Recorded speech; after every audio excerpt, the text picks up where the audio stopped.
Good evening, one. Good evening, all, and welcome to Grid Vision. Here we are on Thursday night for the OB Builders Cup Series, live from Nashville SuperSpeedway. It's the Black Acid Apparel 270. Race 15 out of 36. Man, we're almost to the halfway point out of this series, and it's going to be a hot one tonight in Music City. So let's go ahead and zoom on down. Sheldon, welcome back up to the booth with joining me up here as usual, Sheldon Atkins and Austin Derbyshire. He's down in the truck, but Sheldon, are you excited for this week? Oh, absolutely. They say it's a super speedway, but it looks like an intermediate. But I'll tell you one thing, it doesn't drive like either one, it drives more like a short track.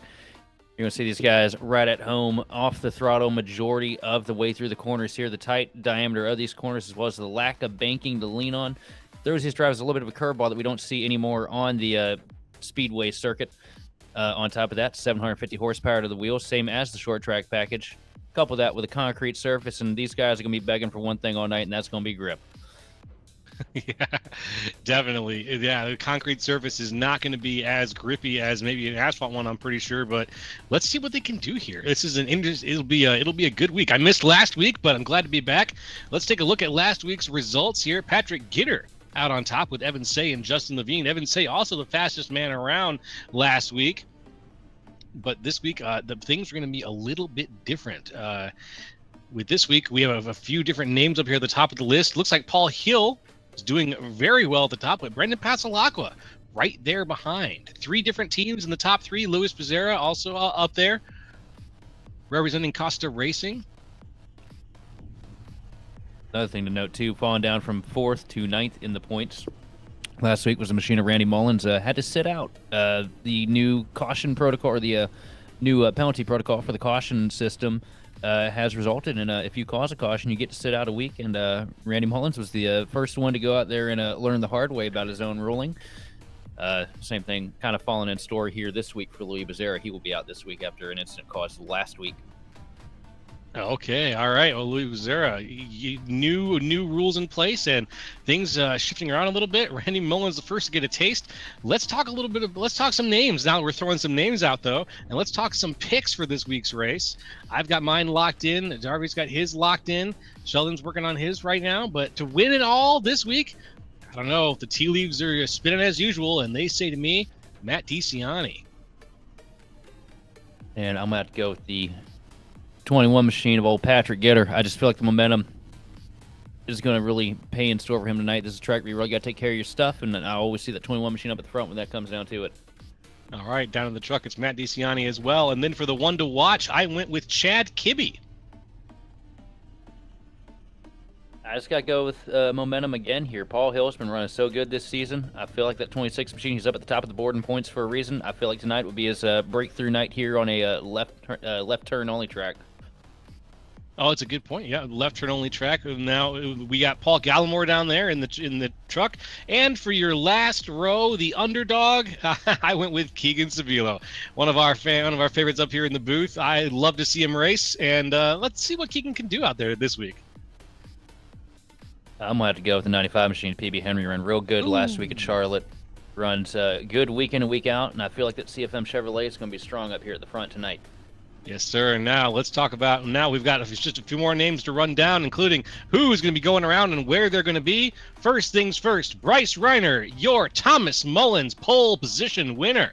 Sitting up there in front with Maverick Davis on the outside. PB Henry is going to be in third, with Keegan Sabilo winning the fourth place spot up here. Very good positioning for Keegan. Adam Benefiel in fifth, with Randy Mullins in sixth. Patrick Gitter in seventh, with Josh Schaffner in eighth.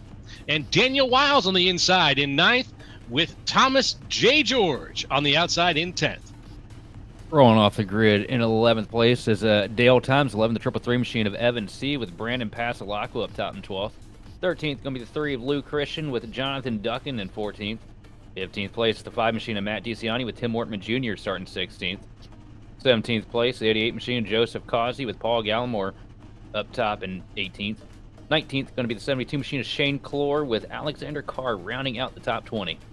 Moving right along, 21, it's Brian Johnson, 22, Chad Sander, 23, Jordan Slater, the 92, 24, Kevin Zosiak, 25, Tyler Hunter, 26, Kevin Ruff. Moving along, 27th, it's John Binder. And 28th, Chris Hudson on the outside. 29th, one of my picks, Chad Kibbe, with Greg Carr in 30th. Off the grid in 31st place, it's going to be the 24 machine of Jose Medina with Keith Long in 32nd. Mark Sanchez rolls off P33 with Michael Conti making his first appearance this year in 34th. 35th place, the 19 of Justin Levine with Paul Hill starting in 36th. 37th place is going to be the 87 of old Austin Edstrom with Chris Davis starting in 38th. 39th place is going to be the 8 machine, Kenny Powell making his first start here in the OB Builders Cup Series with Michael Guerrera and JC Gibson rounding out the 41 car field here tonight. And 41 cars, that's something we haven't called here in Grid Vision in quite some time. I think the last time we did that was the Chevy Rock and Roll 400 a couple years ago from Richmond. 41 car field. That's so wonderful. It's a good feeling. It's a good thing to see. It means we're going to have an exciting race ahead. Hopefully most of these cars make it to the finish line, but you know how stock car racing goes, my friend. There goes the pace car. It's off. We are about to turn it up here and get it on here in Nashville at the SuperSpeedway for the Black Acid Apparel 270. There we are in the PK Design start zone. We are go, go, go on Grid Vision.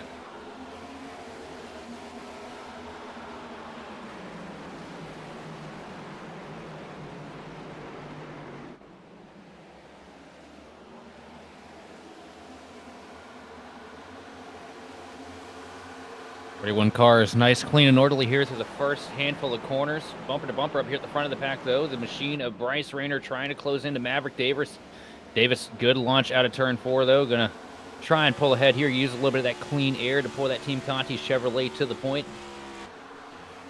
And 41 cars, he made it through probably the one of the most difficult mile and a half, or sorry, not mile and a half, but intermediate tracks without any incident here to start things off. Good start already, but Keegan Sabila gets a little bit tight there through turn 2, up into the fence for the 77.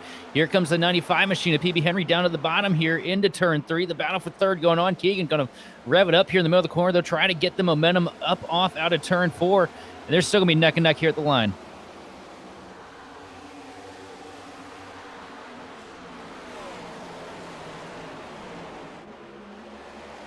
Crossing the lines, just moving into lap 3 right now. Up at the front, Maverick Davis has a few car lengths now on Bryce Rayner. Keegan Sabilo side by side, though, with PB Henry. Henry on the inside looking for position, seeing if he can get something here. He's got the speed now as we come around through 3 and 4. Back towards the tri-oval. Sabilo on the outside. Henry dives down across the line. Down into the apron just briefly. Maybe trying to make use of that space, but it doesn't seem to have helped him too much here as he is still just tucked into the back quarter panel of Keegan Sabilo. Oh, unable to get back into position, though, as the door... Oh, there we go. Door was shut for a second by Adam Benefield, but PB Henry has found his spot. Now he's changing it up for the outside. PB Henry working that top line. That's what you see out of him. Always want to go for a different lane, try something else. If it's not working where everybody else is, put the nose in a place that does work. Got a mirror full of Adam Benefield right now, though, and Adam Benefield, one that kind of slipped under the radar here as far as the picks go, but that's, another one of my favorites when it comes to these long-run races where it really comes down to tire management. This could be a good night for him as well.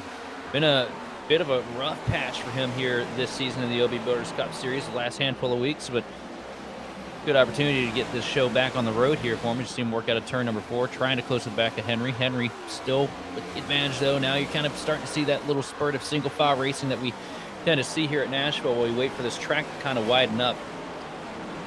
Looking a little further back, though, Causey down to the inside here.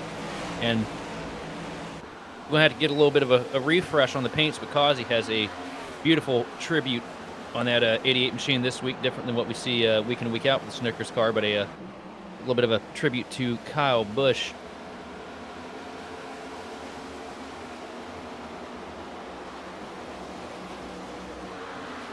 I think he's you're going to refresh there, Darby. He's going to be one of many drivers, I think, who's taking a moment to send those tributes out, and well-deserved as such. We're going to be seeing a lot of that coming out here. And here we are. Coming to the completion of lap 7, I think, I don't know about you, Joe, but I think it's our due diligence here to take a moment of silence here just for the legend that is KFB. Let's do it.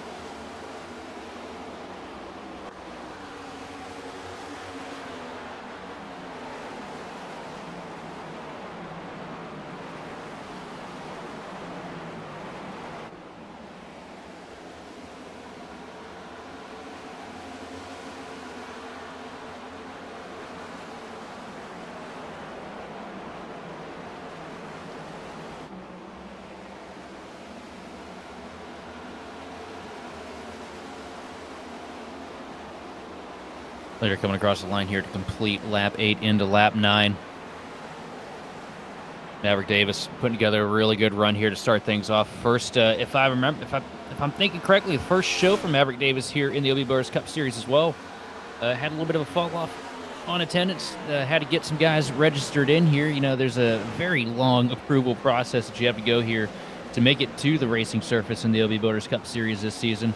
And Maverick Davis just now getting in through the gate. A handful of others drivers tonight making their first start of the season as well. And it's good to see, you know, when you got a queue of drivers that long trying to get in, it means that you've done a really good job with the product that you're putting on the racetrack. Absolutely, yeah. It shows week in, week out how many dedicated drivers they've got, and they've got people lined up to join and trying to get onto the track. It's a great feeling, and it's a great show in the end too for your drivers on the track and for the people who are at home enjoying it. Been a fantastic season so far. 15 races deep. I'm excited to watch the other half of this season come together. Absolutely, right at that midpoint of the season, and it's been a great one so far. A lot of good long green flag races, not a whole lot of chaos this year. And I got a feeling we're going to finish up the way we started this thing out so far.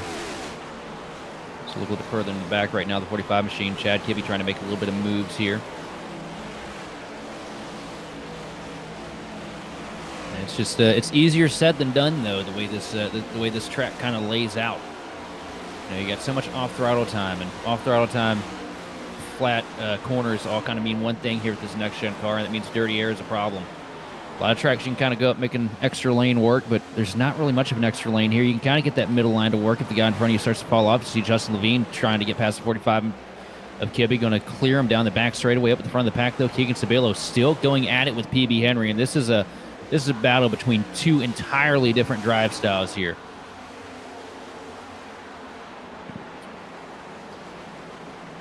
Keegan Sabelo, the very patient, will wait on it as long as he has to until it starts to work kind of guy behind the wheel. You got PB Henry, though, you know, a little bit of a flair for the dramatic. One to get out there, get a little rowdy, get the thing hung up on the right rear tire, and maybe burn a little bit too much in the early run, but somehow he's always able to make that thing come back to life at the end of a stint. That's what you're seeing right now. Just that risk versus reward kind of flip point here, the payoff of saving those tires early as opposed to getting out there and getting your hands dirty. Accurate. Yeah, very, very true. That makes these two drivers very interesting to watch right now because they are diametrically opposed to each other in their driving styles. And so they're having one behind the other, especially having Henry having to work a little harder now to try to find a place to get past Sabelo. Ooh, Keegan bounces off the wall there just a little bit. Find his way past Sabelo is going to be a matter of the right moment at the right time. Trying to take advantage of that middle lane. I think three wide there for a second. Oh, yeah. Thought better of it. Paul Hill was about to shoot in the middle, and the two cars in front of him there, right in front of the 19 of Justin. That's Alexander Carr going toe-to-toe here with Kevin Ruff. Ouch. Hill falls back. No, one guy that's not going to think any better of it, though. Justin Levine going to go up to the top here and try and squirt the outside to get past the 26. Paul Hill loses the nose, though. No grip up on that top line right now. Nothing up there but marbles at the moment. Really difficult to get the car to point when you get up there out into the gray. Yeah. The Black Cat Racing car of Paul Hill now leading things here, just a little bit ahead of Justin Levine and Alexander Carr now side by side with Chad Kibbe. Kibbe pushing forward. Goated Strap Motorsports here, pushing forward in the 45, trying to make it past Carr on the inside. Can he do it? Carr wants to close the door, but he can't do that. Edstrom's right there. Now Edstrom's going to capitalize. And it looks like Carr is going to fall back 2 spots here, potentially. Oh, no, I spoke too soon. Did I speak too soon? Because here comes the 43 of Chris Hudson. Here we go. And Hudson, bit of a quiet year this year for the driver of the 43 Ford Mustang. See him down to the inside of Carr here through 3 and 4. Sitting in 28th, a little bit further in the back here than you necessarily want to be, but making some pretty good moves. Carr looks like he's got some pace in it. Really seems to roll the center pretty well, which is exactly what you want here at Nashville. You want to have that, you know, that roll center speed and be able to get the drive off all at the same time. Looks like Carr's got it. Just that inside line, a little bit hampered, though. That outside just has the momentum right now. That's where it's at. That's for sure. Looking at 13 of Jonathan Duncan for a second. Back up in front. Let's catch up with what's going on here.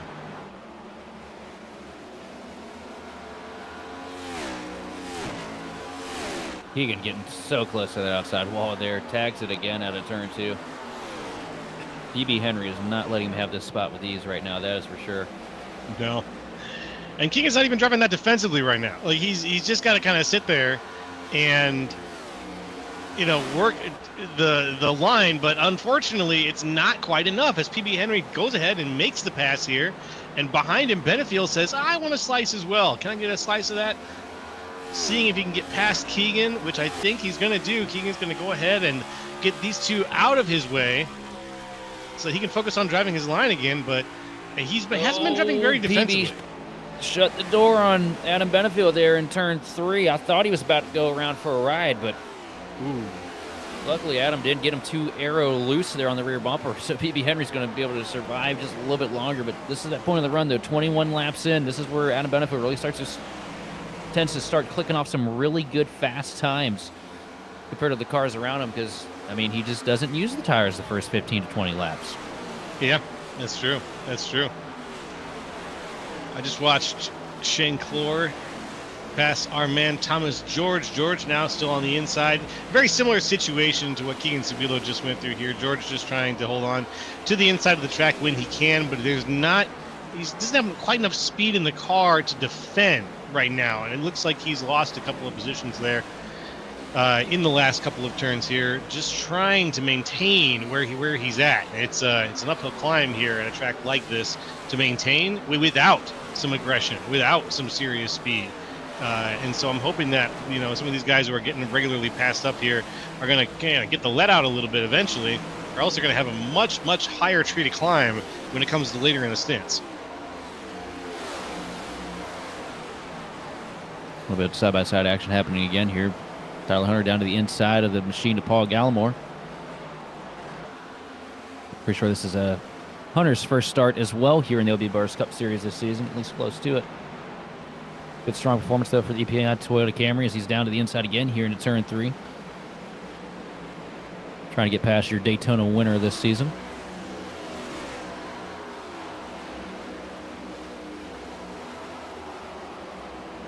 Can he do it? Gallimore high on the outside, defending against the 48. 48 right now, Tyler Hunter. He's still going to be here for a while, I think. That's the thing about this place. It's difficult to set up as well as make a pass. You just got to stay down there and you've got to stay committed to that inside line. Let that guy up top roll those tires off a little bit and then get to him when it matters. Sounds like PB Henry just had a quick little word there for Adam Benefield. Two of them almost getting into it. Benefield just PB Henry said, I think you realize you're about to cut me off, something like that, or you're trying to cut me off. Just something about giving him a little space. I could tell that much. No, I can't imagine Benefield taking somebody's space, or PB for that matter. Yeah, between the two of them, giving people a little personal space. At some point in this race, I imagine Adam's going to start commenting on what we say up here in the booth too. He's been known to do that throughout the years. That's fair. I preface it by saying I have no idea what I'm talking about to begin with, so that's how I get away with it. I have half an idea what I'm talking about. Somehow it seems to carry me here. Roger that. Hey, down in the chat, I want to give a quick shout out on YouTube to the John Mullins and Shelby Mullins there, saying hello. Saying, let's go 54. We got a battle sitting around 14th right now. Shane Clore trying his best to hold off a hard-charging Michael Conti here. Michael Conti. That's the first time we've heard this name in this series this season so far. But that's a name that you've definitely heard 1,000,001 times over. NASCAR Coke Series champion multiple times over. And, the guy that owns a shop there for the Team Conti Sim Performance Group. And put together a really good run right now. Decided he didn't want to qualify, wanted to do the back-to-front challenge, and that's what you're seeing right now, the 38 Chevrolets. He's working the outside line here through 1 and 2 to get past the 4 machine. And Shane Clore, a little bit of a hiccup coming out turn 2. It's going to open the door. It's going to be a 2-for-1 special here for Michael Conti this lap. He sends it up to the outside lane again here through 3 and 4. Going to try and pick off 13th position here at the line. And he gets it with the two-piece combo.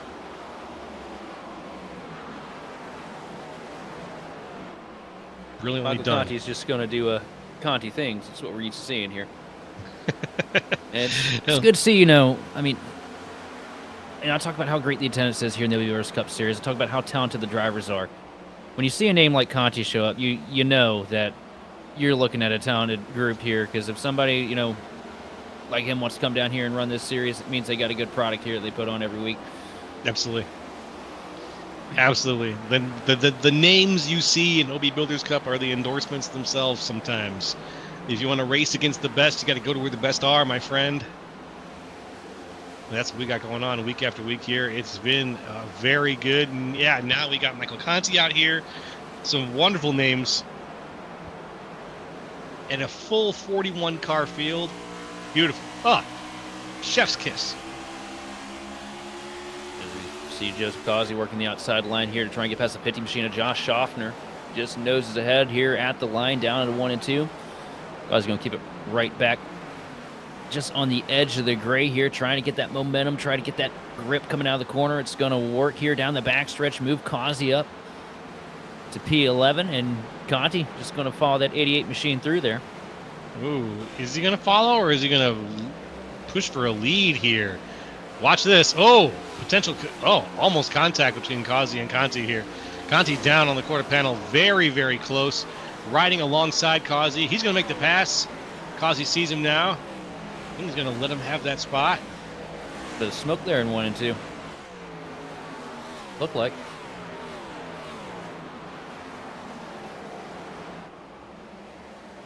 We're now up at the front of the field, though, 0.7 of a second over second place Bryce Rayner. Benville currently sitting in third with PB Henry and Evan C. mounting the charge here for the CFM Performance Chevrolets, both sitting 4th and 5th. Patrick Gitter sitting P6 over Keegan Sabila with Brandon Pasalacqua, Daniel Wiles, and Lou Christian rounding out your top 10 as they sit.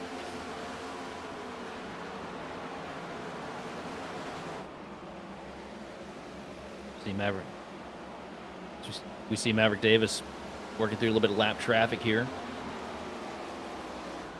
A lot of pace out of that Team Conti Chevrolet here tonight. And it's looking like a good week here for the Conti guys as well. They've got the top 3 as it sits right now. Yes, they do. Sitting there, 1, 2, 3. Not bad at all. We got a few other teams there up there at the top, though.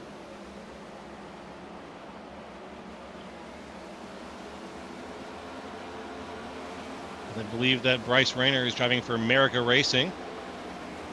Yep. Yeah, he's driving for him, but the stickers on the back of the car tell the story there. Get a close look under that tail light. Oh, Team Conti's Sim Performance sticker back there. And, it's just a set provider. It's not the team he's running for, but it's who he's buying them from. That's fair. That's fair. It's looking like a pretty good advertisement for them here this week. I'd say, yeah. Anybody painted on that 22 right now, it's looking real good. EMR Event Park, Paintball Airsoft, MagFed. Ooh, lots of sport to be found.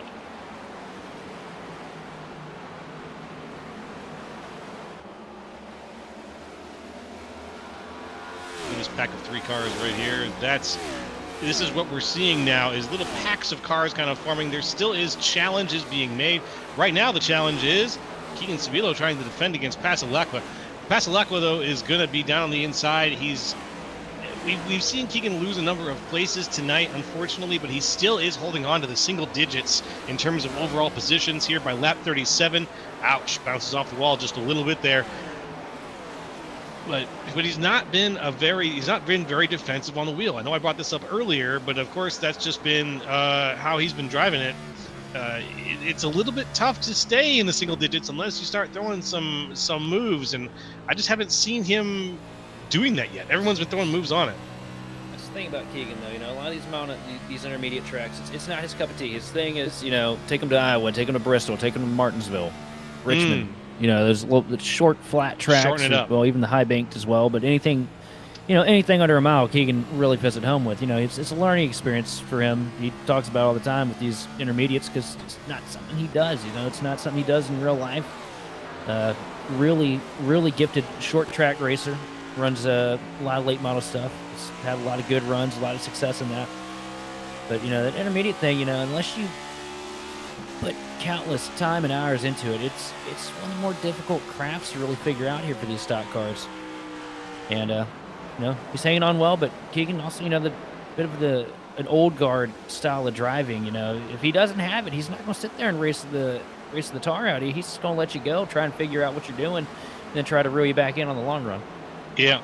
Yep. And there it goes right there. Like we just mentioned, Brandon Pasalacqua takes that spot, puts Keegan Sabilo down in 8th, unfortunately, but right behind him, the super hungry Michael Conti is already just swirling like a shark in the water for Keegan Sabilo here, trying to see if he can find a way to poke himself through the tarp. There we go. And up to second here, Adam Benefield gets in front of the 22 machine of Bryce Rayner. Benefield did a great job saving the tires early in the run here, and now it's starting to charge here, coming to life here as we get to the end of the stint. Across the line that time is a 30.625 for Maverick Davis, your race leader. Back there in second is a 30.661 from Adam Benefield. Also, to Benefield's credit, though, that was while he was making a pass, so it's going to be interesting to see how things stack up here now that he's got a lap of clean air.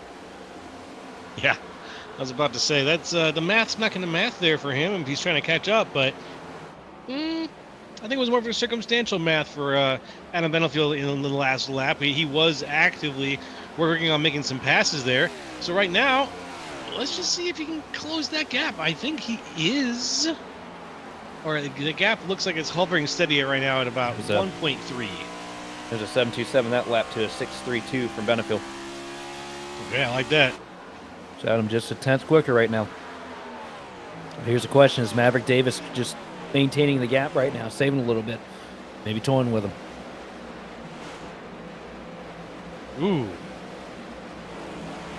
Maverick Davis not toying with his car there as he just sort of wobbles for a second. Bounces off the outside wall after that wobble, but I think that he is going to try to maybe batten down the hatches a little bit on this one. But whatever that was, it was unexpected. I can tell you that.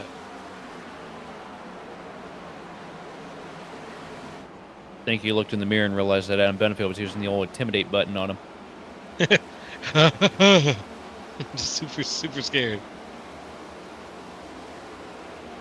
Start that time, another 10th swinging into the bounce for the 83 machine. Also our biggest charger here tonight, up to 7th place. Started this race off in, take a peek here, 34th, Michael Conti. Insane amount of charging. Yeah, 27 places.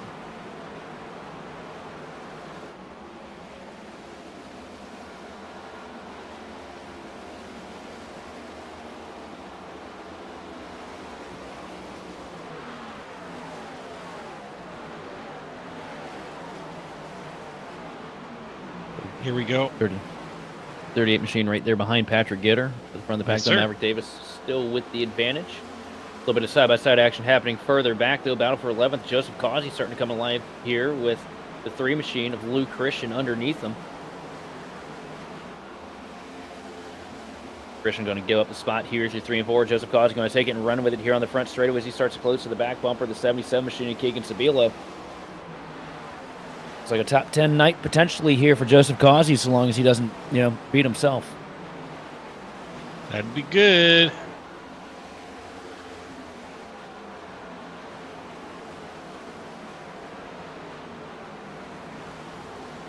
Oh, it sounds like there was an issue there with Luke Christian. Just a little bit of looseness out of the Bowen bootwear car.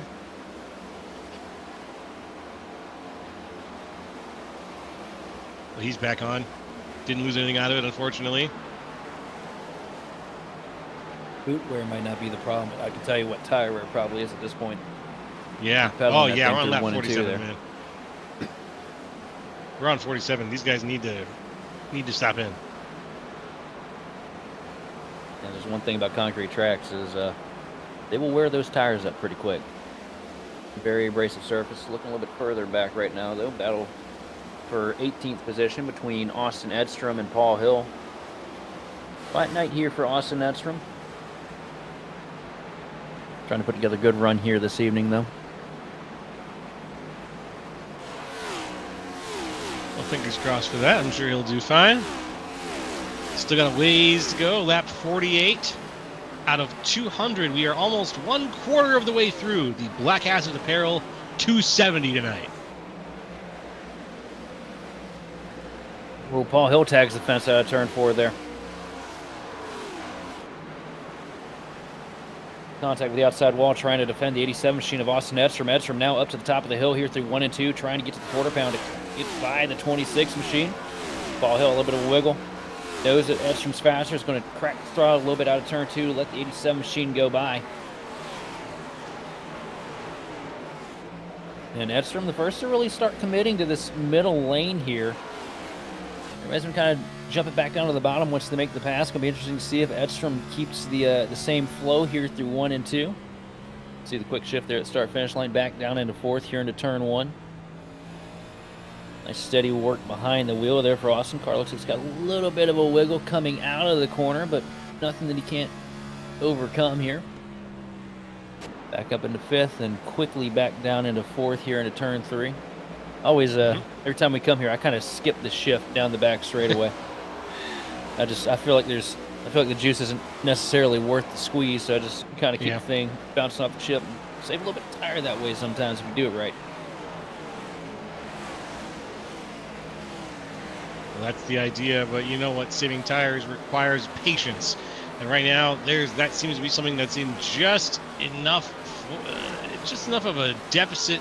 These guys are all trying to make these moves, all trying to get up there. There's only a few guys I'm noticing who aren't driving the absolute crap out of their vehicles right now, trying to get that maximum speed going. But we see that the single file line has become very spread out. And over the course of these first 52 laps, we've had a lot of lane changes, but we haven't had a lot of lead changes. The lead has been very firmly held. And those actually, in fact, second place had a change, but first, well, there's been no challengers so far to Maverick Davis's position. But here comes one right now, and Adam Benefield, who's less than a second away. Yeah, Benefield's starting to close that advantage in here, but here's the question. Catching him's one thing, passing him's another. These are both two really fast Team Conti Chevrolets up here at the front of the pack. And Maverick Davis is not an easy pass. I've raced against him 1,000,001 times. That is a guy that it does not matter if you're friend, foe, whatever. He's going to race you for all it's worth every single lap. Nice. And they got a nice, 2.5 second cushion back there to third place Bryce Rayner. And I would not be surprised if I saw Maverick Davis throwing a little bit of dirty air on the nose of Benefield here, or, pinch him down the track to get side by side. He's aggressive. He's not crazy, but he's aggressive. Well, he is a little crazy, too. You got to be a little crazy to be aggressive at these speeds.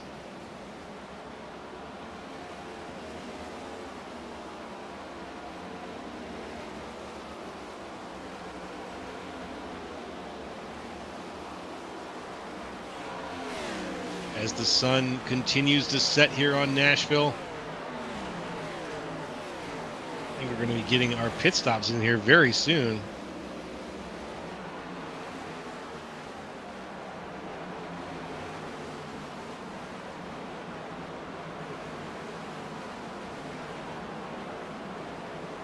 The 26 here. Getting a look at the weather right now, too. Track temp has risen up to 100 degrees. Actually just saw it rise up from 99 degrees up to 100 right there on the screen. Now back down to 99, so track temp not quite sure what it wants to do right now. All over the place, but it's hot enough. Air temp hanging around 84 degrees with a 33% humidity rate. And we are racing into the sunset here ever so slowly. You love to see it, though. This is one of those tracks I talk about when we're up in the booth. I'd rather be down on the surface than up here in the booth more often than not. Nashville is a fun track. People don't really talk about it a whole lot because, in real life, it doesn't always put together the most exciting action. And it's not really that exciting behind the wheel here either. But it's just all about flow. It's all about rhythm. You just get locked in And it's been a good track to me. I could say that much. I have a fair bit of success here last year myself with the NIS and B Open. But I just always love coming to these tracks that have a little bit unique, a bit of a uniqueness to them, a little bit of character. And it feels like it's, far and few between when we get to these intermediate cookie cutter tracks. But this one, it may look same, but I can promise you it's very different than anywhere else we go on the circuit. Yeah, it does kind of suffer a little bit from that D-shaped oval curse where, you've kind of seen Bryce Rayner, heavy contact with the outside wall right in front of Conti. Oh, no. Yeah, that's going to hurt. Rayner going to lose 2 spots here. Here comes PB Henry down to the bottom into turns 1 and 2, trying to clear the 22 machine. Henry onto that way down to the stripes. You get a look at the replay, and I'm thinking maybe a little bit of arrow loose here. Conti was pretty close to the bumper when they came out of turn 4. No, got tight. Lost the nose there in the dirty air of the car in front of Evan C. And just knocked down the fence. And that's all it took for Michael Conti to get by him there. Now Conti working his sights onto the 333 machine of Evan C. And I got a feeling that old Michael Conti is going to steamroll his way up to the front of the field before this thing's over and win this thing. Because that car is bad fast, and he has not made a mistake since we dropped the green flag. No, he really hasn't. He's just been working his way steadily like the Terminator up the field. I mean, up from 34th at a track where people complain about how hard it is to pass. Kind of just proving that one pretty fast. Let's take a look back here. Oh, let's having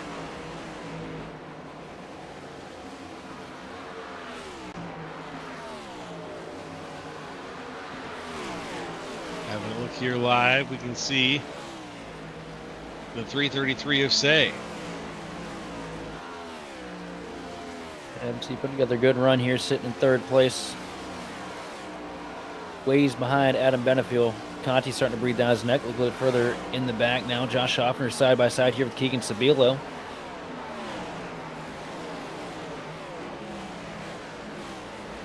Is that Sabilo's really kind of struggling right now. Not liking something about the handle of that 77 machine. Trying to work the outside here, trying to stop the bleeding a little bit before up to the back bumper here. Brian Johnson will try and get him a little looser. You see the back start to wiggle out from under the 77 machine a little bit, but it's not going to be too much of a problem there. Keegan's going to be able to power through here and close up to the back bumper of the 50 machine of Schaffner back into 1 and 2.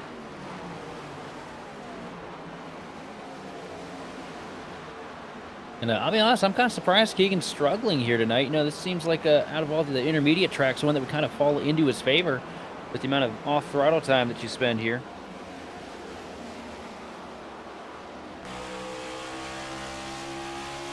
And when does that off throttle? That's just, you just spend so much time off throttle just going into the corners here. Is that what you're talking about? I haven't driven Nashville in months, obviously, so I'm just kind of trying to get a feel for how long these guys are letting the machine do the most of the work here. Get right on board with our race leader here, Maverick Davis, as he comes across the start-finish line. I'll give you a lap around here. That'd be good. Down to 1, okay, let's see. Lift off there at the board, kind of drag a little bit of brake, trail it in, get it down there. You want to get it pointed right down on the paint. Get through center, get the car to rotate under you, get back up to the throttle, jump it up to the top of the hill here, down the back stretch, wide arc back into turn 3, off onto the brakes, off the throttle. You just let it roll. You hear where the car is kind of bogging down the RPMs? That's where he is off the throttle. Start picking it up when you start to see daylight on the corner, then ride it back up to the wall. I like that. Pick it up when you see daylight on the corner thing. That's a good insight. Just hope that the soothing light at the end of the tunnel is not a freight train coming your way. Too often than not, my man. Too often.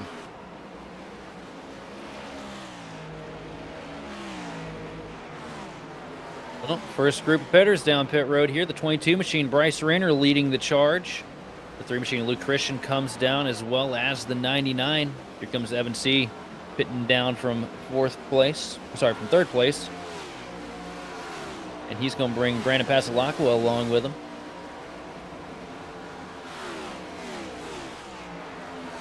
Staying on the track right now, your race leader, Maverick Davis in the 15 machine. Him, as well as Adam Benefiel and Michael Conti, have yet to come down for their 4 tires in Sunoco race fuel. Here comes some more names. There's Benefiel. Yep. Benefiel's Michael down. Conti comes down as well. Conti. So does Patrick Gitter in the 21 Chevrolet. Yes, sir. I saw Conti come down. I was like, "This is it. This is now we're real."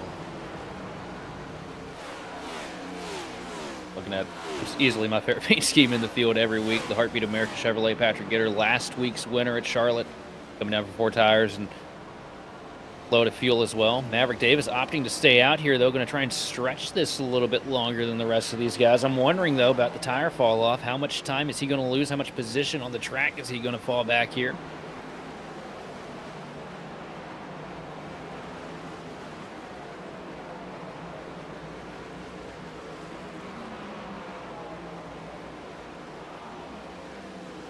And here comes the 15 machine, Maverick Davis, round out of turn 4.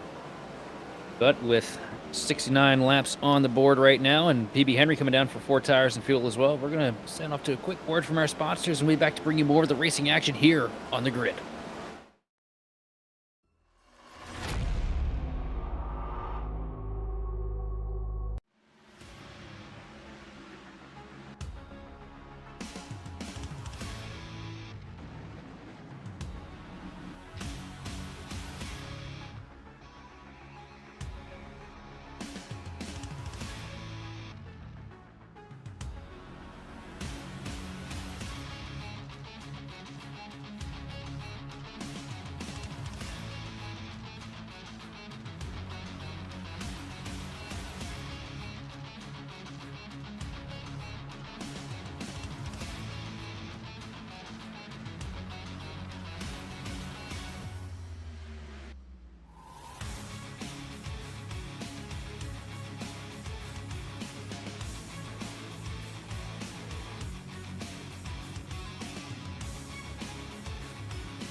Racing isn't easy, but experiencing it is. iRacing puts you in the driver's seat with the industry's leading sim racing game. Drive on laser scan replicas of the greatest racing circuits from around the world. Go head-to-head against other drivers chosen by skill-based matchmaking to ensure competitive racing at every level. Compete across all your favorite series. In officially licensed cars, engineered to deliver the most accurate driving experience possible.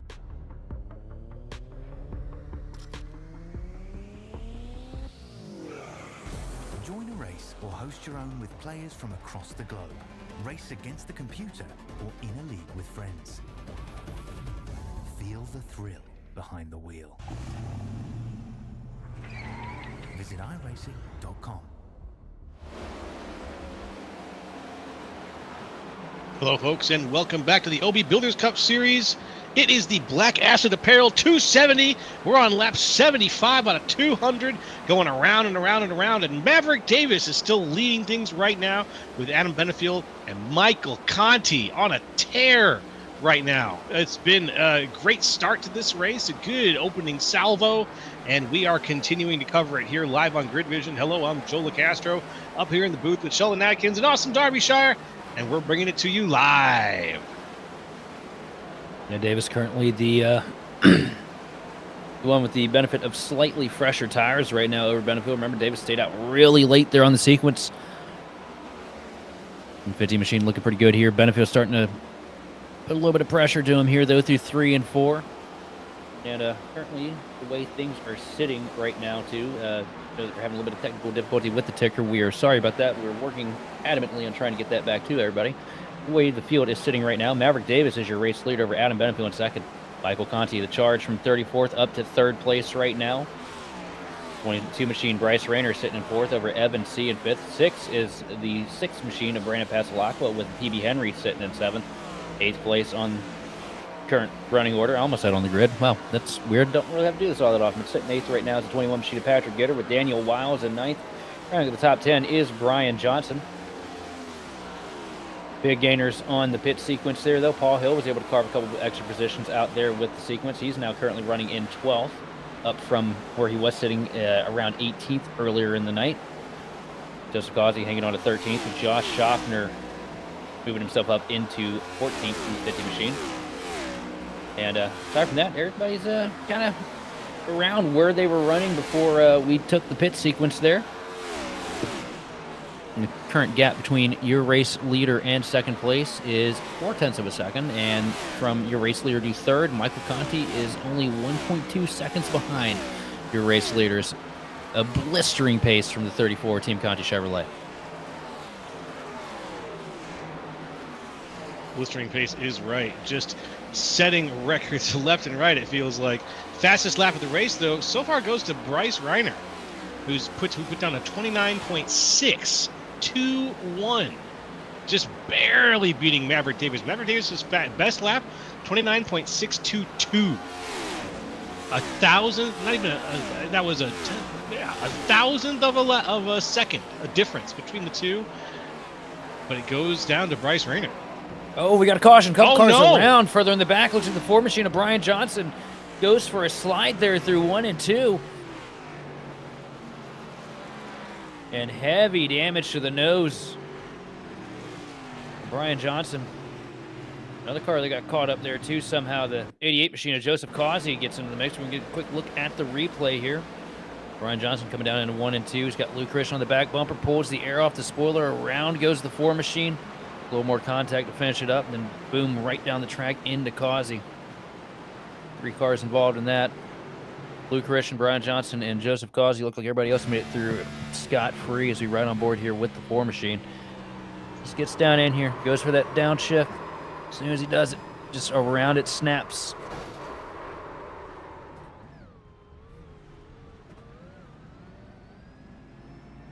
One of the cleaner accidents that I've ever seen.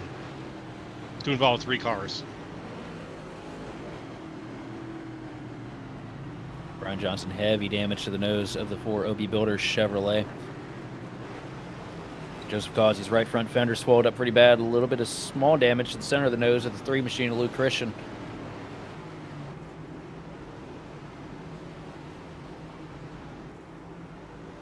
And look at that.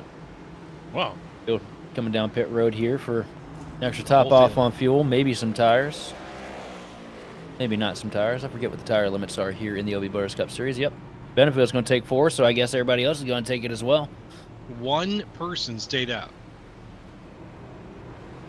Yep, Maverick Davis. But he did have the benefit of fresher tires to the rest of the field because he did stay out the latest there on that sequence. So look a little bit further back there. You see the 54 machine of Mullins, and we do have our paint schemes up and looking the way they should. Sorry about that earlier, guys, but get a good look at the 54 of Randy Mullins, and beautiful throwback paint scheme to Kyle Busch's rookie season car. The old blue and yellow Tony the Tiger special. And that's the car that KB got his first ever win with Rick Hendrick at the 2005 Fall Race at Auto Club. Wow. If memory serves, I'm pretty sure it was the Sony HD 400. And Damn good trivia. you want to know a cool thing about it? Yeah. Joe? So, it was 2005, and it was where Kyle Busch said on air, before talking to his car owner or anybody, guess where he said all the money that him and the car owner was gonna end up going? New Orleans. Went straight to New Orleans, and All right. that was back in the day when a big win at California was a big payday. Oh, heck yeah. Well, that's a stand-up move. A lot of people don't realize that. how good a character he was behind the scenes. But it's fun seeing those stories start to kind of work their way out here these past couple days. But Randy Mullins did stay out there on that pit sequence. It looks like the ticker is back up and running as well. We'll knock on wood and hope it stays held together here. The car that stayed out was Jose Medina. PB Henry opted to stay on the track as well. First car on 4 fresh tires is going to be the 83 machine of Adam Benefield with Michael Conti starting his outside here. We're going to get lined up, stacked up here.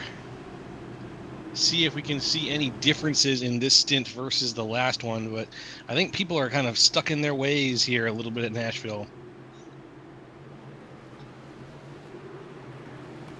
Field rolling into the BK Designs restart zone, and the green flag is out. We are back underway. Maverick Davis through the gears nice and quick here. Going to carve out a little bit of an advantage here at the start-finish line. He's going to clear the 54 machine of Randy Mullins as they dive down into turn 1.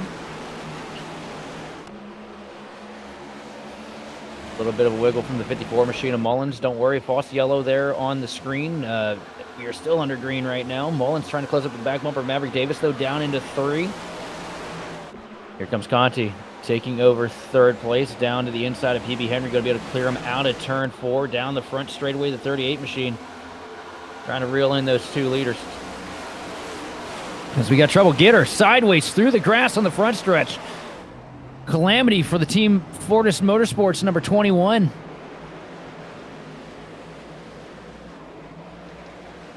That's ugly. Ugh. How's he going to bounce back from this, though? He's going to be praying for a caution. That's how he's going to bounce back from it right now, because that's a lot of time lost to the field, and those are some really angry Goodyear Eagles underneath him after that spin. Yeah, and he just he was one of the ones he didn't stay out, so he just got freshies on there. It's in there. He's 3 wide. That's a very 4 wide, even with the lap car up at the top of the track. He just came down on the nose. Just barely slid down the hill there. Want to take another quick look at it here, but I think he just came down and clipped him ever so slightly. It's so easy to do here, especially when you're 3, 4 wide. When that spotter calls out 4 wide, you get nervous. Ugh, 4 wide. That would make me throw up.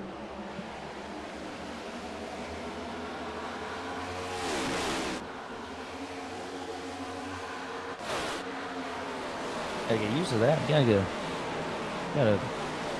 go out there and send it, man. 4 wide though, really, at Nashville? 4 wide, man. If you can't handle 4 wide, I'll quote Dale Earnhardt here. They might as well put a kerosene rag around your ankle so the ants don't climb up and bite your candy butt. Good quote.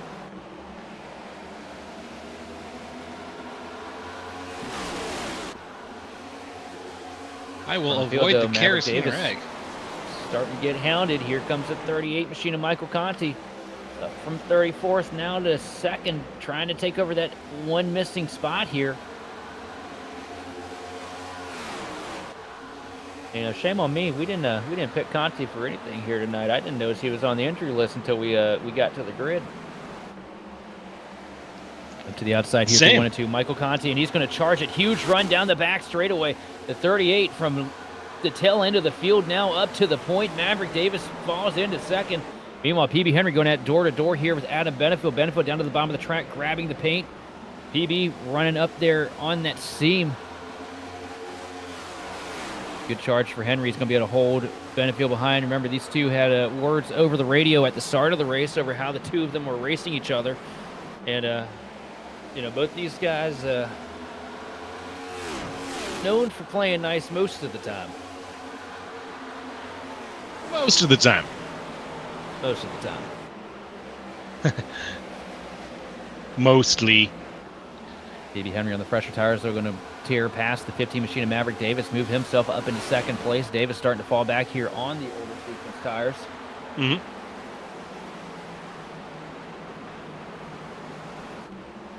Now Benefield going to try and pin the door to the Team Conti Chevrolet beneath them. Good charge out of turn 2. Benefield now going to be able to clear up into third, taking a peek to the inside to try and get a little bit of clean air on the nose behind the 95 machine of Henry. Henry gets a little bit tight, washes up the hill. There's the 3 and 4. That's going up the door. Here comes Benefield with a huge charge. Big charge. Benefield, looking for the quarter panel. Can he get it? He's got it. Forces Henry back up the field. Almost a little bit of a door slam there between Benefield and Henry. The 83, the TCSP 83, now back on the inside there. Trying to make a big pass. PB Henry not letting him go easy. Heavy contact. Benefield up the hill, got up in the quarter panel, almost looped it trying to keep it off him there. Yes, he did. Yes, he did. And that was a situation that was unfortunate. Henry just driving the line, though. I don't think he came down into Benefield. I think Benefield accidentally just got caught up a little bit there, maybe in the dirty air coming off of Henry. But it's going to be enough to spook him back about a car length. But I don't think it's going to be long before Adam Benefield's back up here trying to make a pass again on PB Henry. So I heard a report about a car in the wall a bit further in the back. I think Tim Wortman Jr. said that he saw something there. I'll take a look back here and yeah, actually, huge blow. The 17 machine of Daniel Wiles got tank slapped on the front straightaway. Oof. And stuffed it hard into the fence. Very unpretty. Very bad. Let's take a look at the Wayback Machine. Completely destroyed.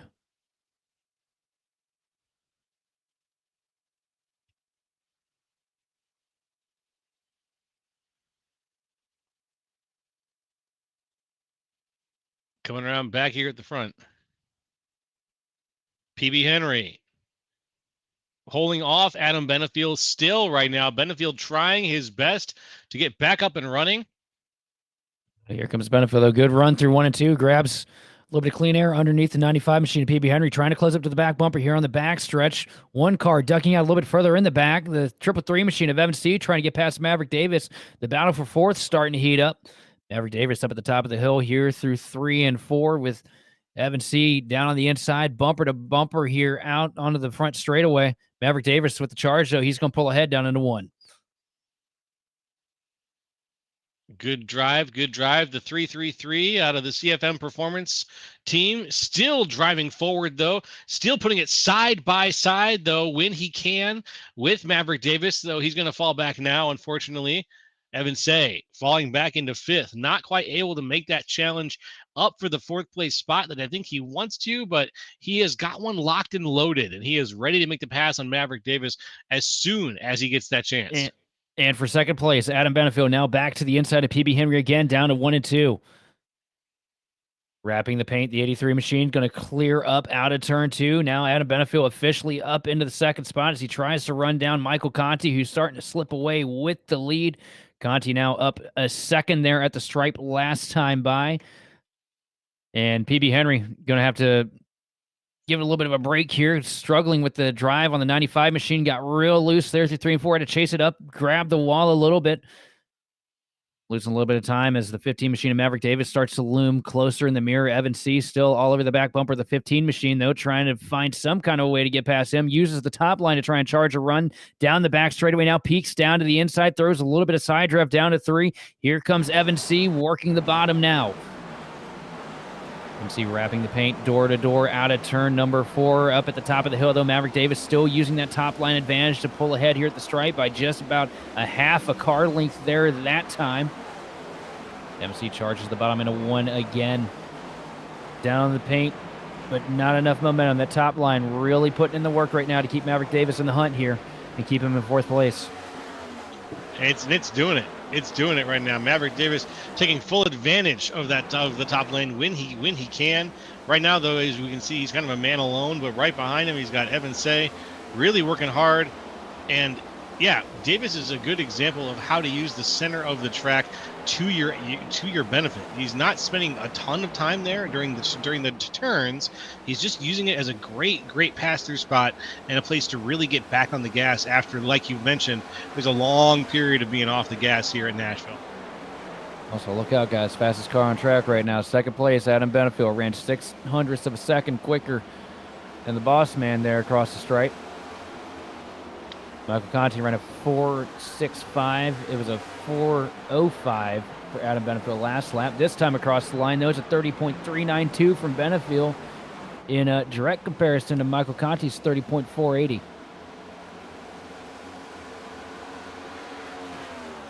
I think the old man is fast here tonight, guys. Yeah. Yeah, I'd say so for sure. I'm still looking around to see who's doing the best times around here. Randy Mullins has got a great time posted right now, 29.788 for Mr. Mullins. Across the line there to complete lap 102, roll us into lap 1. Sorry, complete lap 101, roll us into lap 102. Adam Benefield still just shy of a 10th quicker than Michael Conti. He's closing in on that advantage. As we look a little bit further in the back, Austin Edstrom going out with the 72 machine. Shane Clore up at the top of the hill here, trying to get the charge. Edstrom, though, keeping it wrapped on the bottom. Good drive off of the corner for the 87 Toyota Camry. As you see, Justin Levine giving a little bit of a shot to the back of the 72 here at the start-finish line. They're right there. They're side by side. Passalacqua in the 6. Levine on the outside, putting it 3 wide there. There goes Clore, I believe, in the 72. Shane Clore, he's going to fall back behind Justin Levine, though, after bouncing off the wall just a little bit. But Clore is not done. He's acting like he's got something left in it, but it looks like he's having a hard time coaxing a lot of speed out of the car way high on the outside there. And Justin Levine is going to just keep scooching on by. On the outside, the 72, Shane Clore trying to put the power down. Here comes the 3 machine of Luke Christian. On the inside, through 1 and 2, down the back straightaway. Christian not going to really have the momentum he needs, though. The draft starting to fall into the favor, too, of the 72 machine. The 6, a pass lock, came up and covered the nose at the 72. Back in 3 and 4, Luke Christian still trying to charge that bottom lane, but not finding the momentum that he's looking for. Falls back in line behind him again. Now down to the flat, trying to get every last 10th out of that 3 machine that he possibly can. Sends it deep down into 1.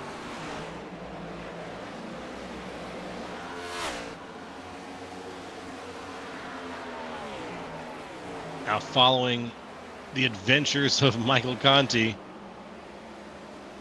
this has been a race between him, Benefield, PB Henry, and Maverick Davis, who led a lot of laps here in the first 100 laps. Only after that yellow flag did we see it change hands from Maverick Davis to Michael Conti.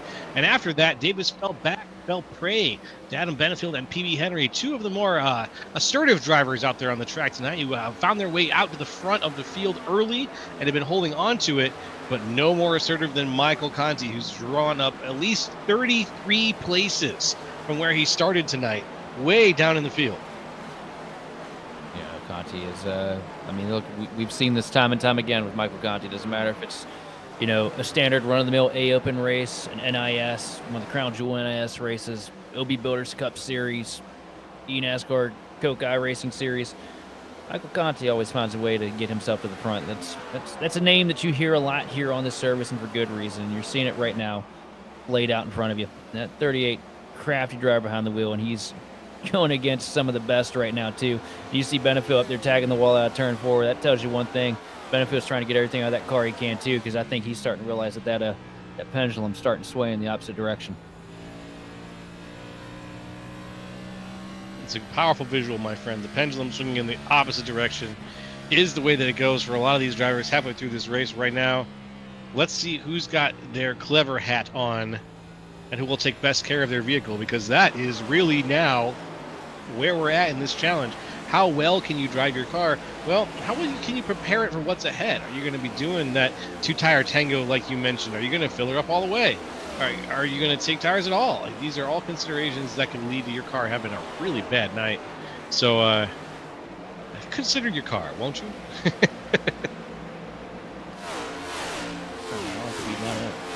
gotta see me on here. Yeah. It's either wreckers or checkers. I'll take a record. I'll take a record. Thank you. Check this out. Maverick Davis, Evan Say right now, right behind Maverick Davis. No. Say is just trying to make some distance. Oh, Kevin Ruff. Yeah, a little bit of trouble, a little bit further in the back for the 14 machine of Kevin Ruff. Over the radio, was not thrilled there. Oh, yeah, you get a look at it. Kevin Ruff actually went through the grass there. Him and Keegan Sabilo came together through 3 and 4.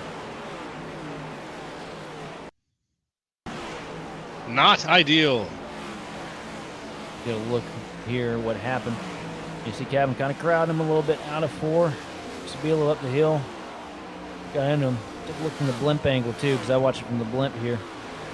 There was not a whole lot of room there for either one of those two.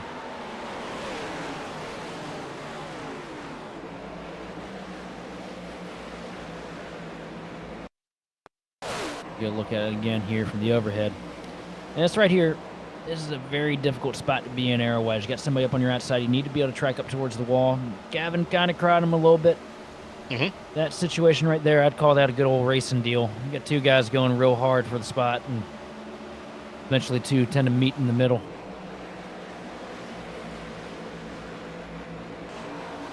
Able to fire it back up, though, and still have a little bit of pace in those cars. Long night to go, though. We're just past halfway. Black Acid Apparel 270.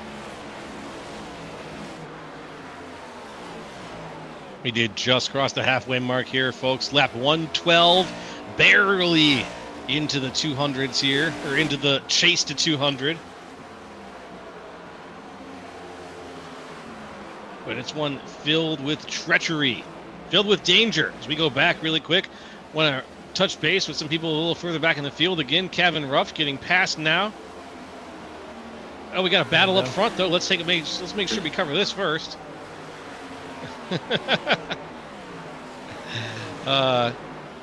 Watching and keeping up with what's going on here. A lot happening here on the field, up in the front and in the back.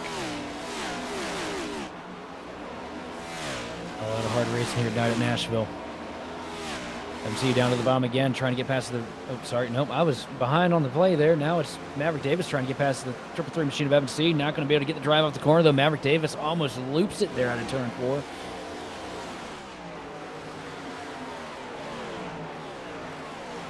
Davis, you know, he's on older stuff right now, but he has yet to really fall off. You know, fell back to 5th there at the beginning of this run, but he's been hanging tight here in this top 5. Yeah, that's a tough. This is a tough top 5 to be in. This is a contentious top 5 right now. This is not a strung out, sit still. We're all in a good spot to just hand this over to ourselves. Top 5. These guys are all racing really hard. Yeah, we got 2 pros in here, previous Pro Series champions. Obviously, Conte up at the front, but you can't forget about Evan C's success on the dirt in the World of Outlaws series here on iRacing. Oh, that's cool. I don't even know how you could get one of those things around the track for more than 5 laps, let alone win multiple championships at the absolute peak of talent here on iRacing. I could do the limited late models, you know, where they have absolutely no power and a whole bunch of downforce. Yeah. As soon as you put me in something that had more than 400 ponies to the rear wheels, I was finding a way to flip it outside of the track just about every time, like clockwork. I did a little bit of sprint car driving. I really like wing sprints when it comes to smaller, muddy racing. That's dirt racing. That's where I'm at usually. Give me the wing sprints. I like the 410s a lot.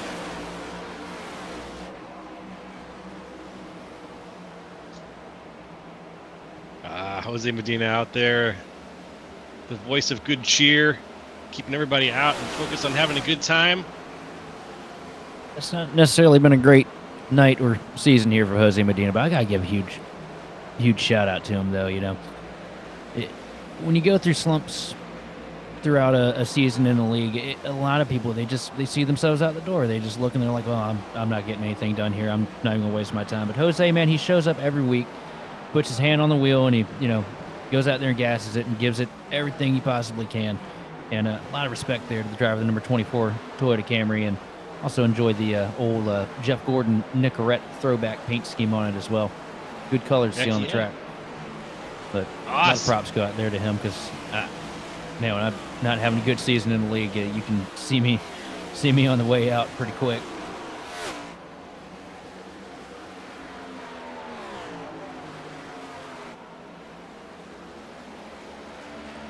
Right now, Evan Say doing his best to hold off Maverick Davis. Davis has just been looking to try to get back around Say, to get back up to a little bit higher up in the top 5 where he used to be. He used to be running first for most of this race, but now that it's been the Michael Conti show, it's been a little bit harder for Maverick Davis to maintain that top spot or any of those top spots without really fighting for it. A 2-front war here. And right now he's got a 1-front war. He's just looking to pass Evan Say. If he can pass Evan Say, then he can start working on PB Henry almost immediately.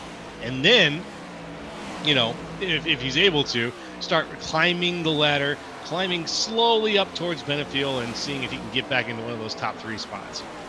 Or one of those top 2 spots. I'll tell you one thing too, as far as the the setup shops and everything go here. It's good to see a little bit of parity with these guys out here right now. You know, you got the 2 Team Conti cars up there running 1-2. Michael Conti leading the show right now, and Benefield sitting there close behind. They're relatively matched on pace. You know, that little bit that Adams lost here. Oh, we got a car around. Saves it on the front straightaway. Mullins almost went for a ride. Incredible car control from the 54 machine to keep the thing pointing in the right direction. Him and Paul Hill came together there at the tri-oval, and I thought that we were about to see one car head on into the fence, but I don't know how he saved that. This next-gen car, you cannot do that with the rear diffuser on it. Without the rear diffuser and the lack of downforce these guys have, I don't know how he even remotely came close there. Let's watch the replay here again.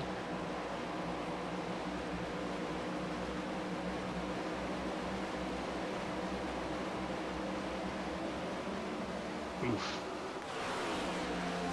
With the big save. Incredible wheel work there from the 54 machine. I'd love to see it on board there, if I'm being honest. Right? Oh my goodness. When you've got it, you've got it. And this takes a lot of skill. This hobby takes way more skill than people realize.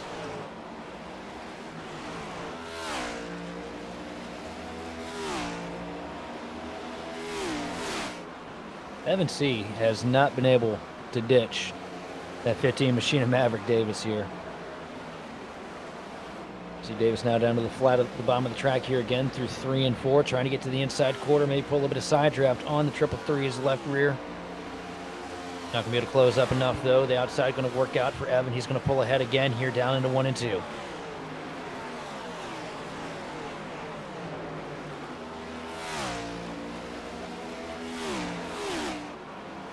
Maverick Davis sitting 5th right now, just behind Evan Say. Here we go. Big move down to the inside for the 15. Oh, it's not going to stick those slides up the hill there. Almost grabs the door of Evan through 3 and 4. Evan going to shoot around the top here. Another good charge for him. Going to be able to hold him at bay a little bit longer here, but this is the point. Maverick Davis starting to get a little bit impatient. You see these moves are starting to get a little more dire here. He wants to clear this 333. Up the hill goes Evan C. He's going to struggle a little bit. Here comes the 15 of Maverick Davis. He's going to have him cleared down into 3. Not quite. Sends it in deep. Evan putting him on the dash here. Going to try and get by him here. Can he do it? Can he do it?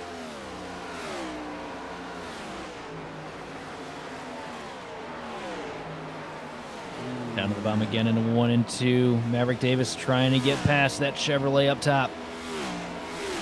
But Evan just doing such a good job ripping that outside line, keeping the momentum in that thing, keeping the RPMs up and getting the drive off onto the straightaway.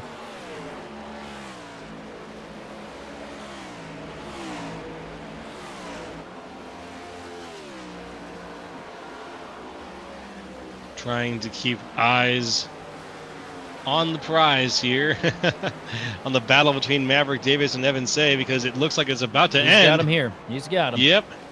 Maybe if he can Davis just get up got there and take the clean air. There he does. He shuts it right on his nose. Maverick Davis going to move up now, back up into 4th place, starting to charge ahead here. And that's on an older set of tires, too. Looks like he's got something here tonight.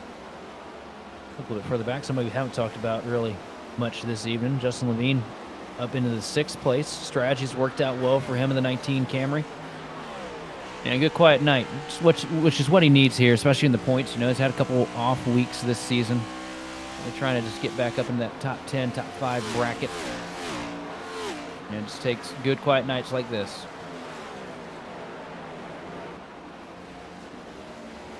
I gotta give props to Randy Mullins too. We saw him stay out on tires earlier. We saw him dead sideways on the front straightaway. That's true. And he's currently sitting in 11th, guys. Just That's a hell of a bounce 10. back. Yeah. Mullins got some pace here tonight. Looking like some of these Paradigm guys are really getting things together here. You know, we got the 6 machine of Brandon Pastelacqua sitting in 8th place right now. Mullins 3 spots back there, you know, from what I would argue is the benchmark for the Paradigm group. After getting turned around, it's a really good run for him tonight.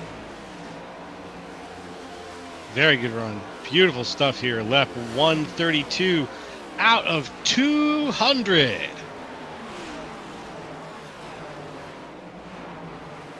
You see Pastelacqua trying to get past the 22 machine of Bryce Rayner. Going to be able to pull the plug and get the job done here down the back straightaway, up to 7th for the 6 machine. I'm not putting those numbers in reverse of each other. It's not happening. You're not going to get that from me here tonight, guys. Not tonight. No, Joe, you sure? no. Can't you give us Joe, just one little taste? Joe, I will smack your hand. Don't do It's it. hovering over the button. It's hovering over the button. Don't you dare do it. I won't do it. Thank you. I won't do it. It's lame, but I won't do it. So's the meme. We almost walked right into it. It's true.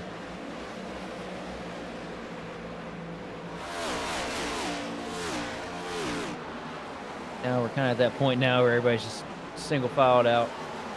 Most of the jitteriness that we saw earlier is found its way out of the mix. Yeah, it's been ironed out. Sitting here, just trying to hang on. Had that incident on the front straightaway a little bit earlier. I think there might be a little bit of damage to the right front of the 77 machine. You see John Bender dives down to the inside with the Team Birdie Racing Chevrolet, trying to get past here for 25th. Keegan going to power it down there on that outside line, though. Get a good charge down the back straightaway. He's going to clear John Bender down into 3. As we got PB Henry coming down, first car on pit road, followed by Evan C. The pits are starting. Keep your eyes out for this. It's about to happen, folks. This is going to be probably, you think this will be the last pit of the night? I think there's one more after this. Unless we get another yellow, it's going to be the last stop. I thought so. Okay. Last stop.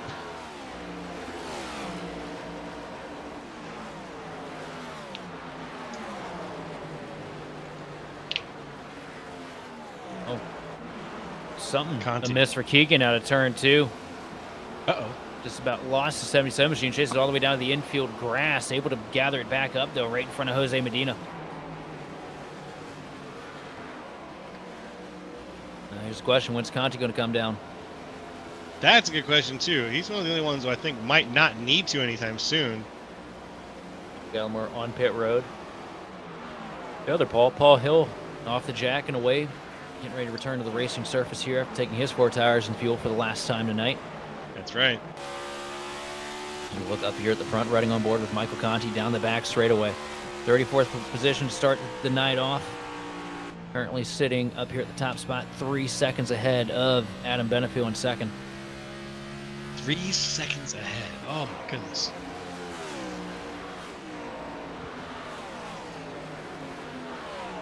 That is insane.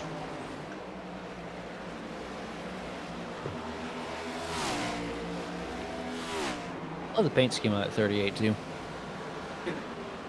The Is it a throwback? Day Glow. It's not a throwback, but the color scheme, as we see, got another car on pit road here. But the Day Glow red with the black and the fluorescent yellow. It reminds me a lot of the UAW Delphi car that Joe Nemechek and Jerry Nadeau used to run for Hendrick back in the day. I know that is a deep pull out of the deck that not a lot of people remember. God, that car was beautiful. I mean, those colors always look good on a race car. Truer words never been spoken, my man. 12th place runner right now, the 14 machine Kevin Ruff comes down pit road, as well as the machine of Tyler Hunter. Off the jack and away is the excellent Dell Jr. throwback scheme, driven by Jonathan Duncan, the 13. Tires and fuel out of the way here. Last stop of the night for him.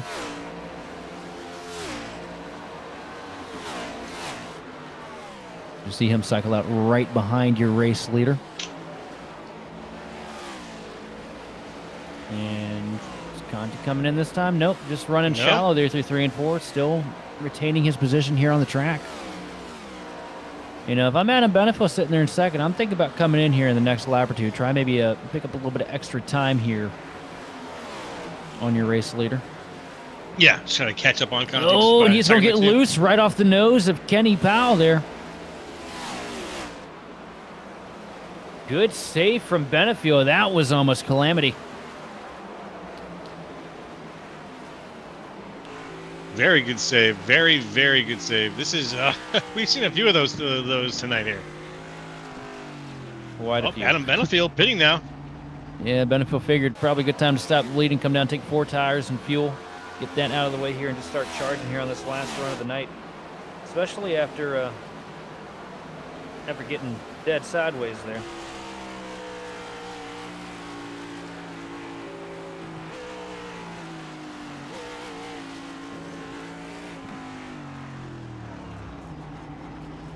And there we go. Michael Conti now down pit lane.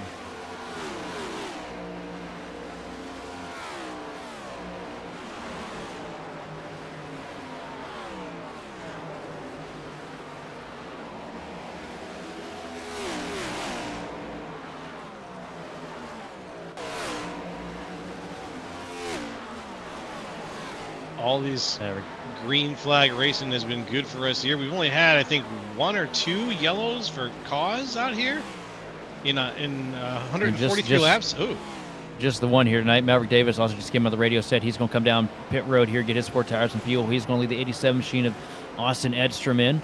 Up at the front of the board right now, the 19 of Justin Levine stays out here for a couple extra laps to pick up, the 5 bonus points, 4 laps led here. Bryce Rayner opting to keep the 22 machine on track as well in second, over Tim Wortman Jr. in third. A lot of guys going along here. Top 10, a bunch of faces that we haven't seen up here this evening. If a caution were to come out right now, it would be a huge impact and a huge benefit for these guys that have chosen to stay out here. Yeah. Well, let's see if anybody ends up causing one in the next 5 laps or so. I got a feeling that they won't, but you never know. When you got faster cars going on, mixing with some of the slower cars who just haven't taken new tires yet, anything's possible. Hey, you learned from me up here, Joe. I did. Haha, he can be taught. Anytime you mix the bag, these guys will find a way to kick the bag over. But you don't see it as often here in the LV British Cup Series, We'll get plenty of that tomorrow night, though. I bet you we'll probably want to get 15 laps green in NIS. Oh, man. Yeah, you're probably right. NIS is a mixed bag sometimes, and it does lead to a lot of unknowns on the track, which leads to a lot of yellow flags.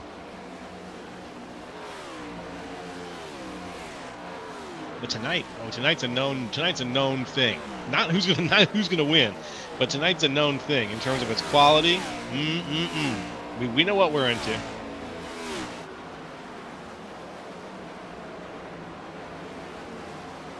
You look at Justin Levine here.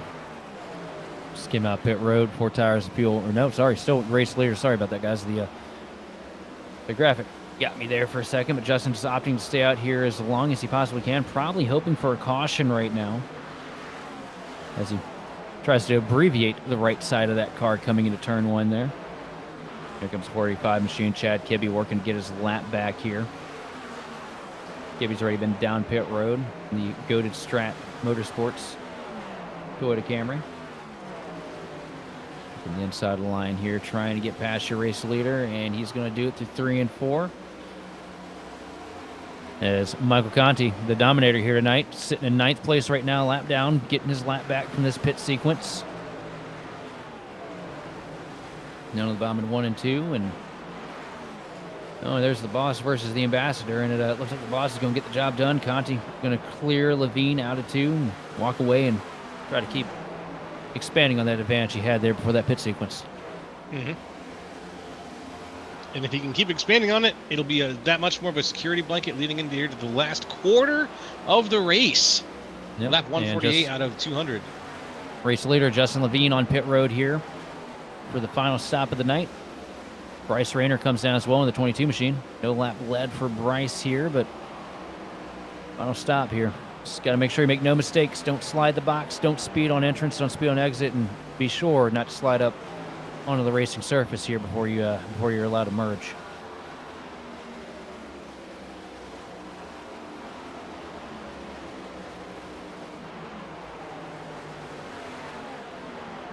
All right.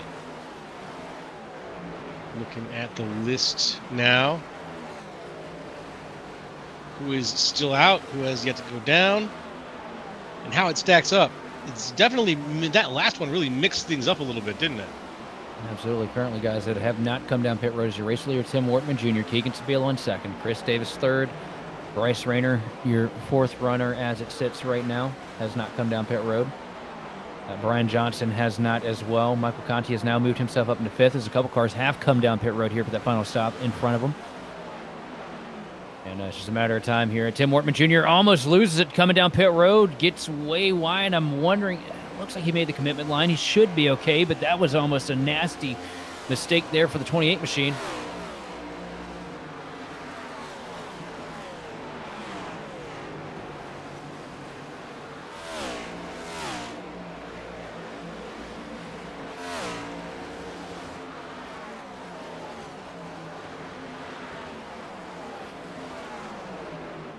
Race leader now, Chris Davis in the 74 machine, going to try and come across the line here to get a lap led, 5 points in his favor. 5 points would be great for him right now. Absolutely. It's been a quiet evening here for Chris Davis. Been kind of all over the board as far as running position goes this evening. And now he's leading things, technically. Yep. For now, anyway. For now. We'll see how long that tenuous lead lasts. Michael Conti is now 6 seconds behind him, and Chris Davis just came over the radio, said he will be bringing the 74 machine down pit road here this time. And as he comes down pit road, it's going to cycle Michael Conti back up to the lead. Benefield will move back up into 2nd place here once he gets past a couple other cars that have stayed out.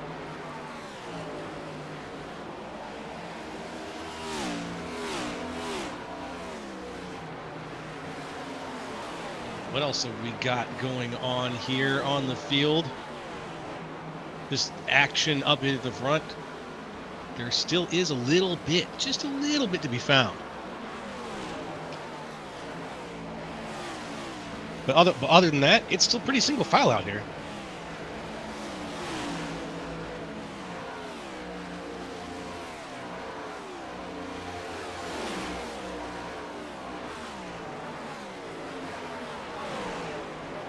Maverick Davis all over the back bumper of Evans C. Up the hill goes the 15. And Justin Levine with the late stay on the tire is actually working out for him. I figured he'd have lost a lot more time there on the transition, but yeah, sitting in 4th right now, starting to carve his way back up. Sitting 4th place right now. Really good run here for Justin, being able to capitalize on the strategy here late race. As he starts to set his sights on your 3rd place runner, that's PB Henry, and what a good night it's been for PB Henry. Beautiful night for Henry. Henry's had a hell of a drive, smooth enough to get up to 3rd place, where he's been cruising for most of the evening. Look out the rear view mirror. We're off the rear deck lid there as Justin Levine now dives to the bottom here into turn 3. Now, Levine on way fresher tires than PB Henry, but I can tell you one thing, PB's not going to make this an easy pass. He's going to try and give it all he's got to hang on here. Going to swing wide through 3 and 4, use the outside line to his advantage here, cross the start-finish line. It's going to be neck and neck down to 1 and 2. Levine on the fresher tires, so going to be able to slip through his hands here through the first set of corners. Justin Levine now moving up to 3rd place, and here's the question: is he going to be able to catch up with 83 at Benefield before it's all said and done? That's a gap of about 2 seconds, something like that right now, I think. So there's a possibility. I mean, he's still got only about 40 laps left to do it. So less than it seems. Honestly, this will go by way faster if they assume that they're a lot shorter. I mean, there's going to be one thing that's it's going to catch up to him. That's what I'm trying to say. It's going to catch up to him. So really quickly, if he doesn't figure it out and try to really put some time on this car and shave away seconds from Benefield lap after lap, it's not going to happen.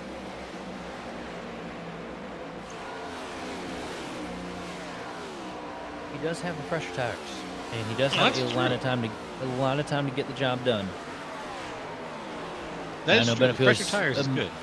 Now I know Benefield is a master of his craft when it comes to keeping those tires alive as long as possible, but I mean, you give Justin a shorter run and a little bit fresher tires. I've seen Justin make miracles happen with less.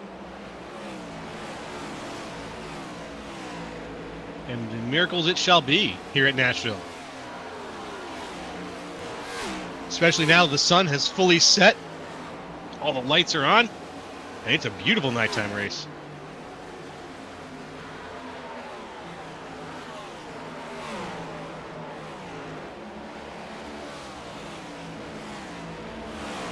Michael Conti working through a little bit more lap traffic here.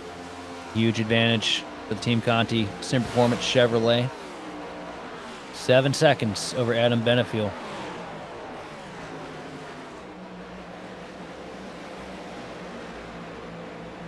Also want to highlight another new entrant into the series here. Kenny Powell running pretty well here tonight in the 8 Chevrolet. First start here. Look at an excellent Kyle Busch tribute paint scheme here. That's all Kyle's main paint schemes on that car there. Joe? All tribute paint schemes. Yep. That's he got the Cheddar's paint scheme on the front, which is the car that he drove for Richard Childress there these past couple years. Got the classic, iconic M&M's paint scheme on it as well. And then Skittles overlaid there on it as well, which if I do remember correctly was the paint scheme that he won the Brickyard 400 with from Indianapolis. That's a great scheme. Wow. Whoever put that one together put out all the stops. See on the hood, Forever Rowdy Kyle Busch, with Kyle Busch taking the bow, his signature pose after he'd win. Always make all of us fans mad, you know, because most of the fan base wasn't a big fan of old KB, and you go out there, rip the fattest burnout you've ever seen in your life, grab the checkered flag, and bow in front of all the booing fans on the front straightaway. Didn't get much better than that. That's the spirit of NASCAR right there, though, man. When you're the best, you're the best. Yep, he would do all that and drop a one-liner in the mic, and then he'd go home and laugh his way to the bank. Absolutely.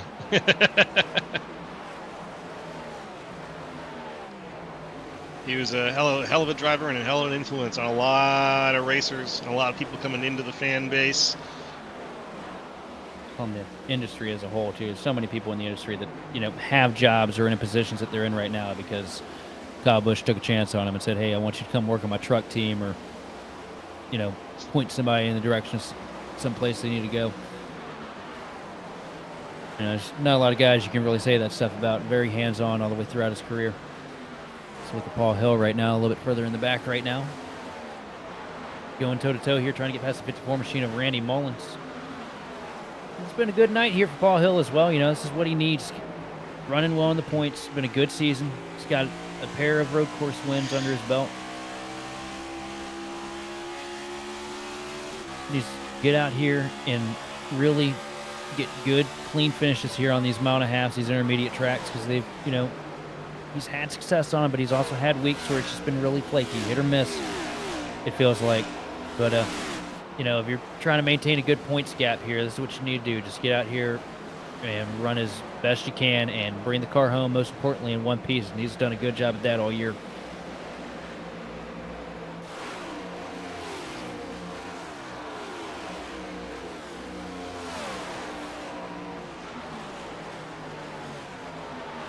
Let's check this out here. Right now, we got a 2x2 situation, or a 2-wide situation there with Randy Mullins in the quarter panel of Bryce Reiner. Reiner slides in right behind Mullins in the Tony the Tire 54.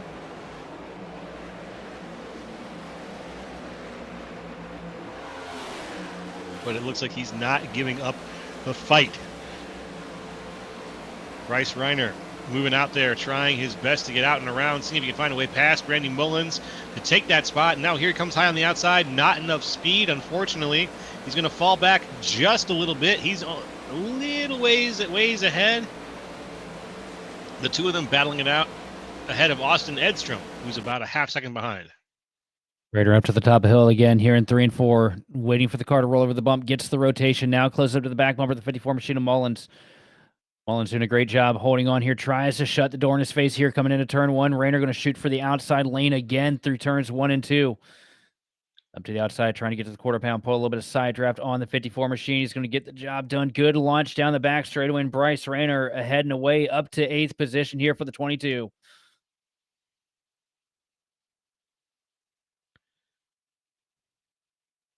You want throughout the field, it's a majority single file. One car almost losing it through 1 and 2, though. Tim Wortman Jr., big wiggle coming up off the bottom, right in front of your race leader.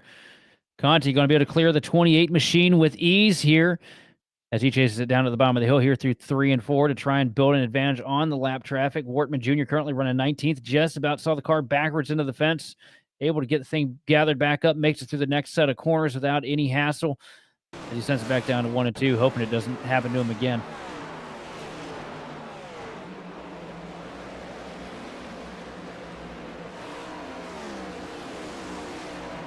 Watching the top of the field here, the top 5 cars all doing fairly well for themselves. Unfortunately, it looks like PB Henry is going to fall out of the top 5. Evan Say is going to take that spot. Yeah, Evan Say with a great launch down to the bottom into turn 1, was able to clear the 95 of PB Henry. Sends it back down to the bottom here into 3 and 4. Got a little bit of lap traffic in front of him. The 92 machine of Jordan Slater holding up that outside line, putting a little bit of dirty air on the nose of the 333 machine as Evan C. tries to roll forward here, trying to gain some kind of closure to the back of the 4th place runner, Maverick Davis. Remember, Maverick Davis went for the long call on the tires earlier here tonight, stayed on an old set. Kind of fell back a little bit in the run, now moved himself back up to 4th. Levine hanging on to 3rd position right in front of him, just about a second separating these two from each other. Levine currently nursing it through heavy traffic as he tries to get past the 11 machine of Paul Gallimore. And just in front of him, it's, two of his best friends, Keegan Sabilo and Joseph Causey, and they're running door-to-door here into 1 and 2. They're battling right now for 29th and 30th. Causey down to the bottom, trying to clear the 77 to Sabilo. They're still going to be log jammed side by side. Neither one of them giving an inch here down the back straightaway. And not what Levine wants to see in front of him as Causey slides up the hill, up into the door of Keegan Sabilo. Sabilo has to pedal it, chases it back down the hill up to the back bumper of the 88 machine, but that battle is going to be over as quick as it started as Joseph Causey moves up to 29th. So the hopes of Justin Levine closing in those 2 seconds to Adam Benefield look like they've just about gone up dry here. Adam Benefield still maintaining a 2-second advantage over Justin Levine.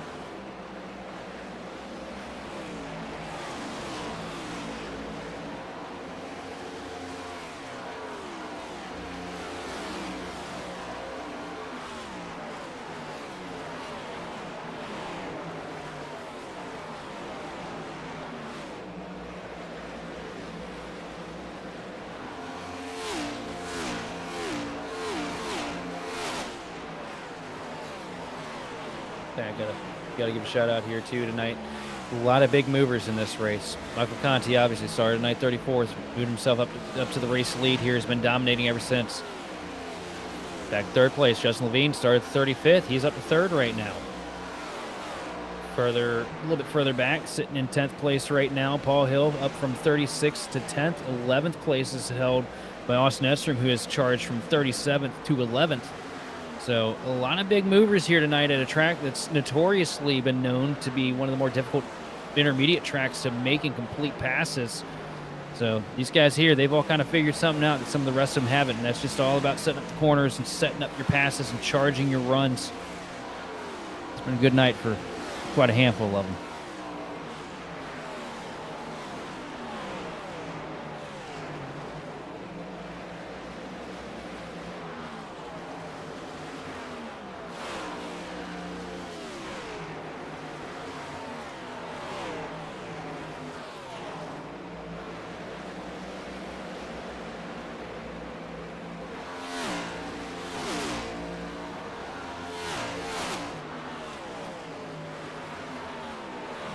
Yeah, you say these guys have made it real easy for us up here tonight, but I tell you what, these races where they all kind of single file out, string, and separate themselves pretty quick. I don't know if it's an easy night, man. It's a little bit difficult for us up here. You know, we got to build the action. So we look at another battle heating up here a little bit further in the back of the pack. That's Tyler Hunter right there in the 48 machine working on the top line. And he is going toe-to-toe. I'm having a hard time distinguishing my Team Birdie cars right now. Don't worry, I'm having a hard time too with distinguishing some of them, but that's okay. Okay, sorry, apologies guys. That's the 18 machine of Alexander Carr down there on the bottom. I had to scroll through there for a minute. See Alexander Carr working the inside, trying to get past the 48 machine as the battle for 16th up the hill. The 18 kind of slides a little bit. Here comes the 48 machine of Tyler Hunter around down the back straightaway to get past the 18.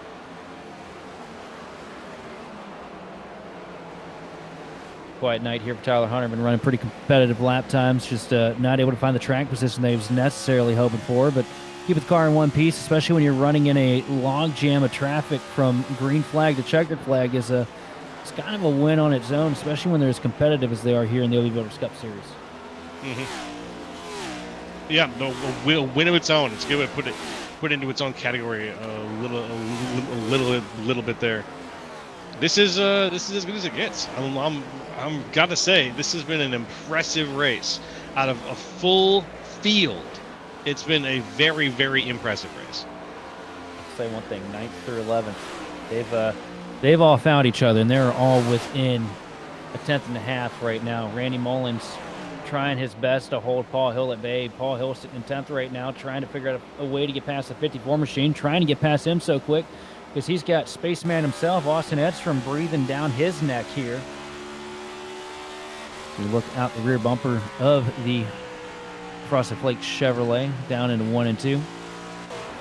And you see Paul Hill trying to get off center here, trying to get a little bit clean air to the nose, get a good charge up out of the corner, sets up the pass. Really good move there from Paul Hill to be able to get the momentum down the back straightaway. Throws a little bit of side draft down into 3. They're going to be tight, though. Mullins going to run tight on the door through the last corner. Here they are, almost making contact. I thought somebody was going to go around there, but Mullins going to muscle around the outside. Now here comes Edstrom.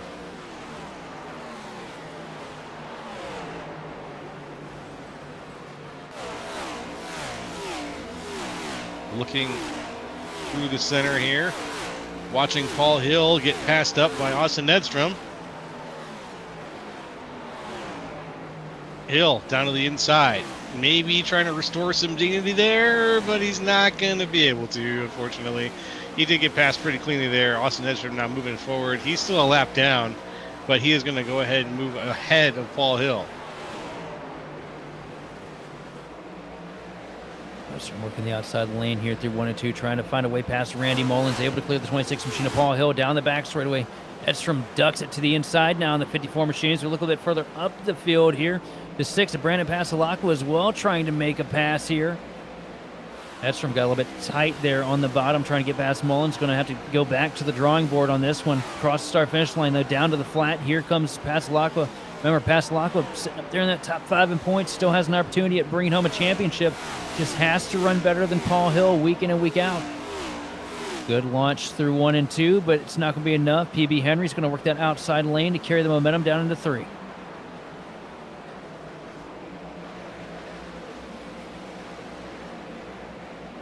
I'm watching right now across the field. There's so much. There's so many gaps up at the top of the field right now that just feel like Like there's a 10-second gap between Benefield and a 3-second gap from Levine to Benefield. It's just a roller coaster if you look at the overall disparaging displacement of times here. It's such a roller coaster. We've got close racing, we've got far racing, we've got lap cars all up in the mix. A lot going on here for the last couple of laps here of the Black Acid Apparel 270.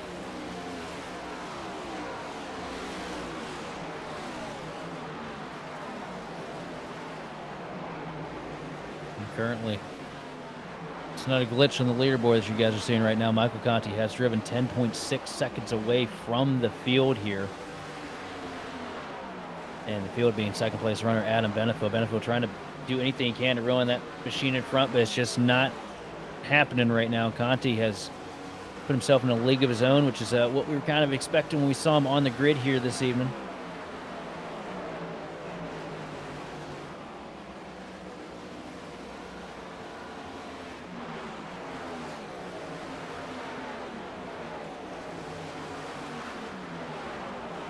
And in one lap, we will be 10 to go in this race tonight.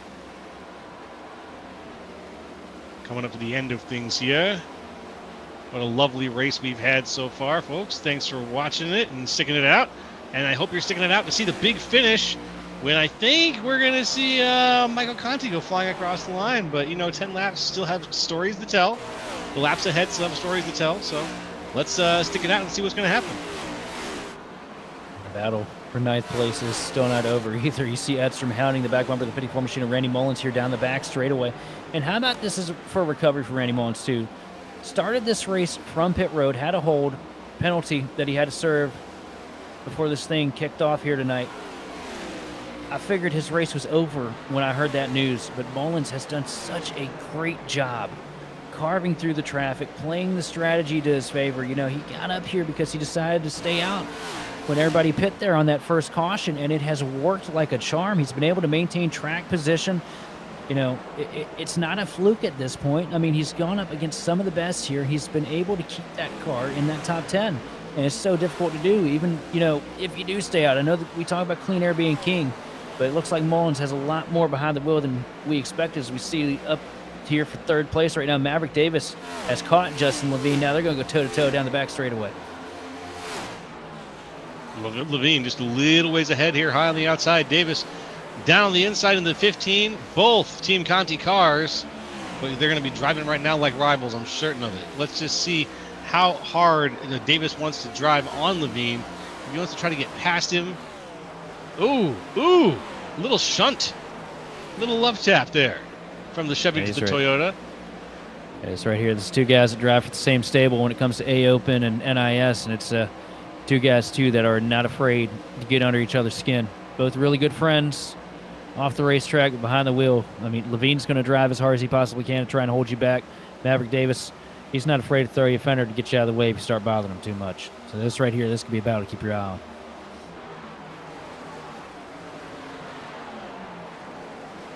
See Maverick Davis sent it down to the bottom here through 1 and 2, trying to get cleaner to the nose. Gets to the inside of Levine. Levine still working up at the top of the hill here, trying to get that charge off onto the straightaway.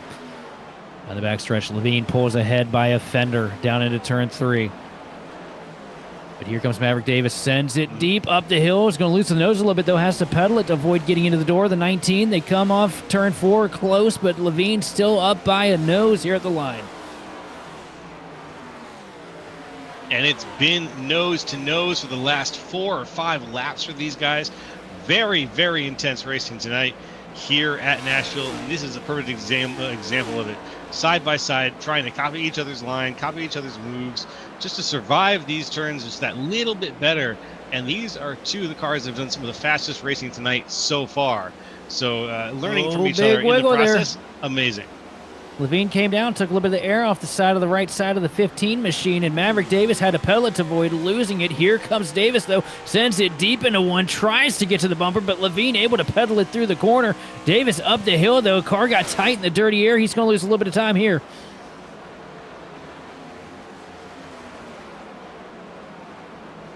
Across the stripe here, race leader, Michael Conti. 5 laps to go here from Nashville.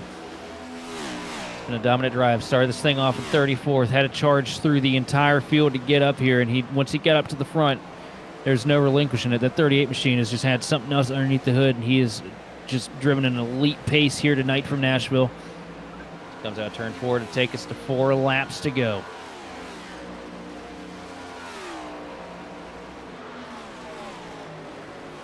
Four laps to go, my friend. We are about to see the end of this race. Let's see what these guys do with it. Right now, breaking down the top 3, it's Michael Conti, Adam Benefield, and Justin Levine in the 1, 2, 3 spots. If we were to go to the checkered flag right now, they would be the people holding things down, but do not discount the power of the close-by rival. Oh, here we go. Here comes Davis down to the bottom again. Got a good launch through 1 and 2 to the inside here into 3. Is he going to be able to get by Levine? Oh, he grabs the apron and gets up into the door. A little bit of contact. Ooh. He's going to move Levine up the hill. Justin has to pedal it to keep it under him there, but Maverick Davis is going to move over and take over the 3rd spot here tonight. Wow. He better hope that he can get away from Justin, because if Justin gets another chance at that back bumper, he will take that piece of sheet metal home with him and put it on the wall if he can. Yeah, he's just going to... What a great visual. That's beautiful. I did the same thing to Justin in a truck race a couple weeks ago at Dover, and I was lucky enough to get away from him and win it. But he told me afterward he would kill me if he had gotten to me. But we're gonna focus our sights here now back to the race lead, and it's been, I don't know what else you could say. I mean, it's Michael Conti. He shows up and makes everybody go back to the drawing board. It looks like it's what's going to be here tonight. Coming across the line here, white flag, 1 lap to go from Nashville SuperSpeedway.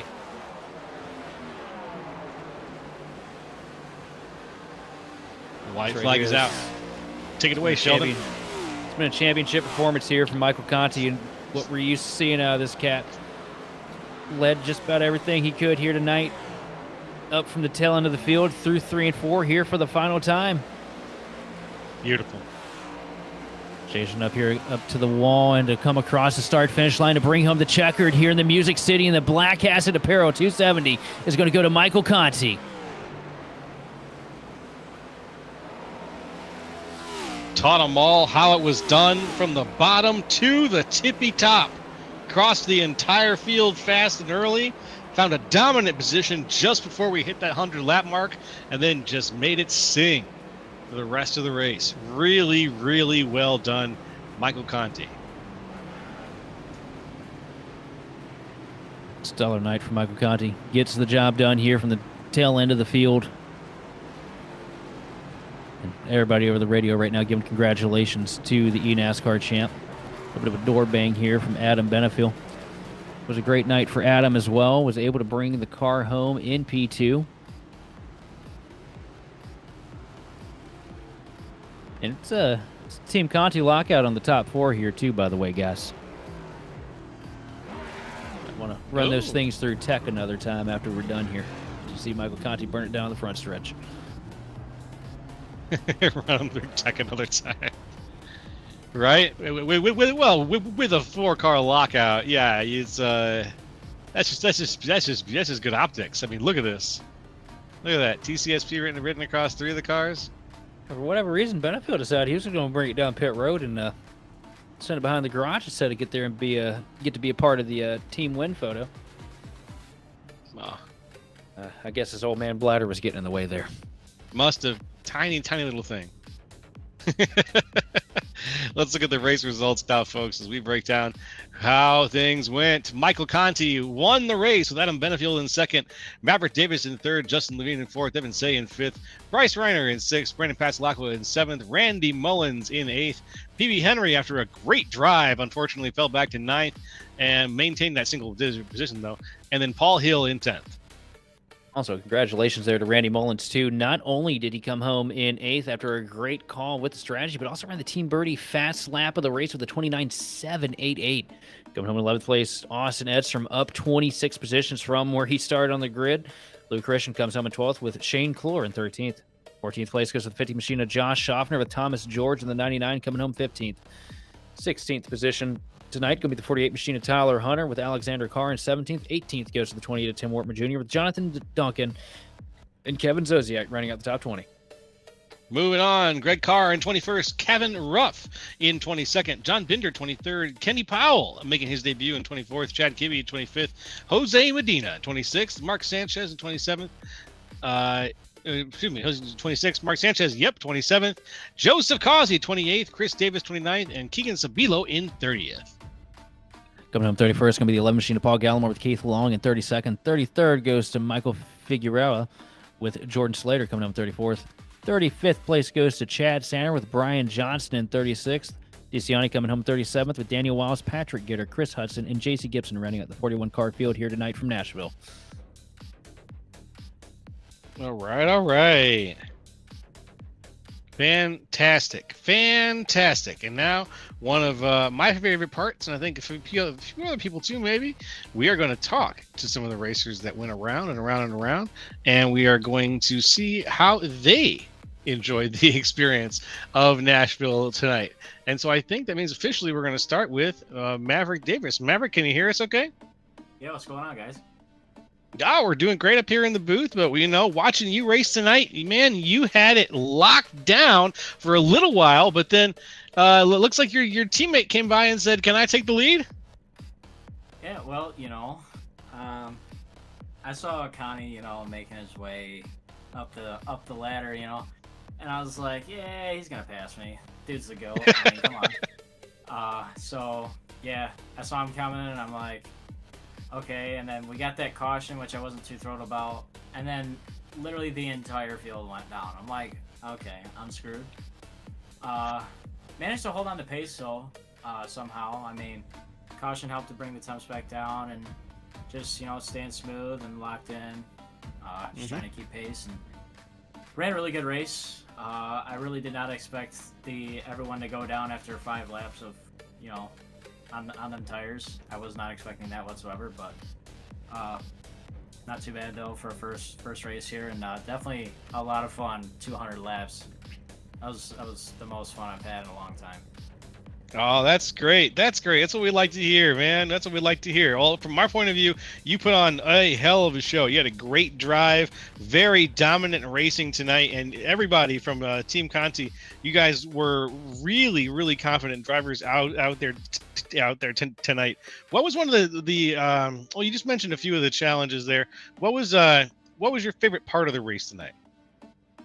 Well, I would say probably me and Justin, 2 teammates, racing super hard at the end just for one spot. We got Evan coming up trying to make up some ground and pass us while we're dueling it out, and his call, man, he had like 100-something laps on them left side tires. I mean, he was loose, man. He was super loose, and we were laughing about it for like the last 30 laps of the race, and I'm just trying to get around him, and passing has been pretty challenging.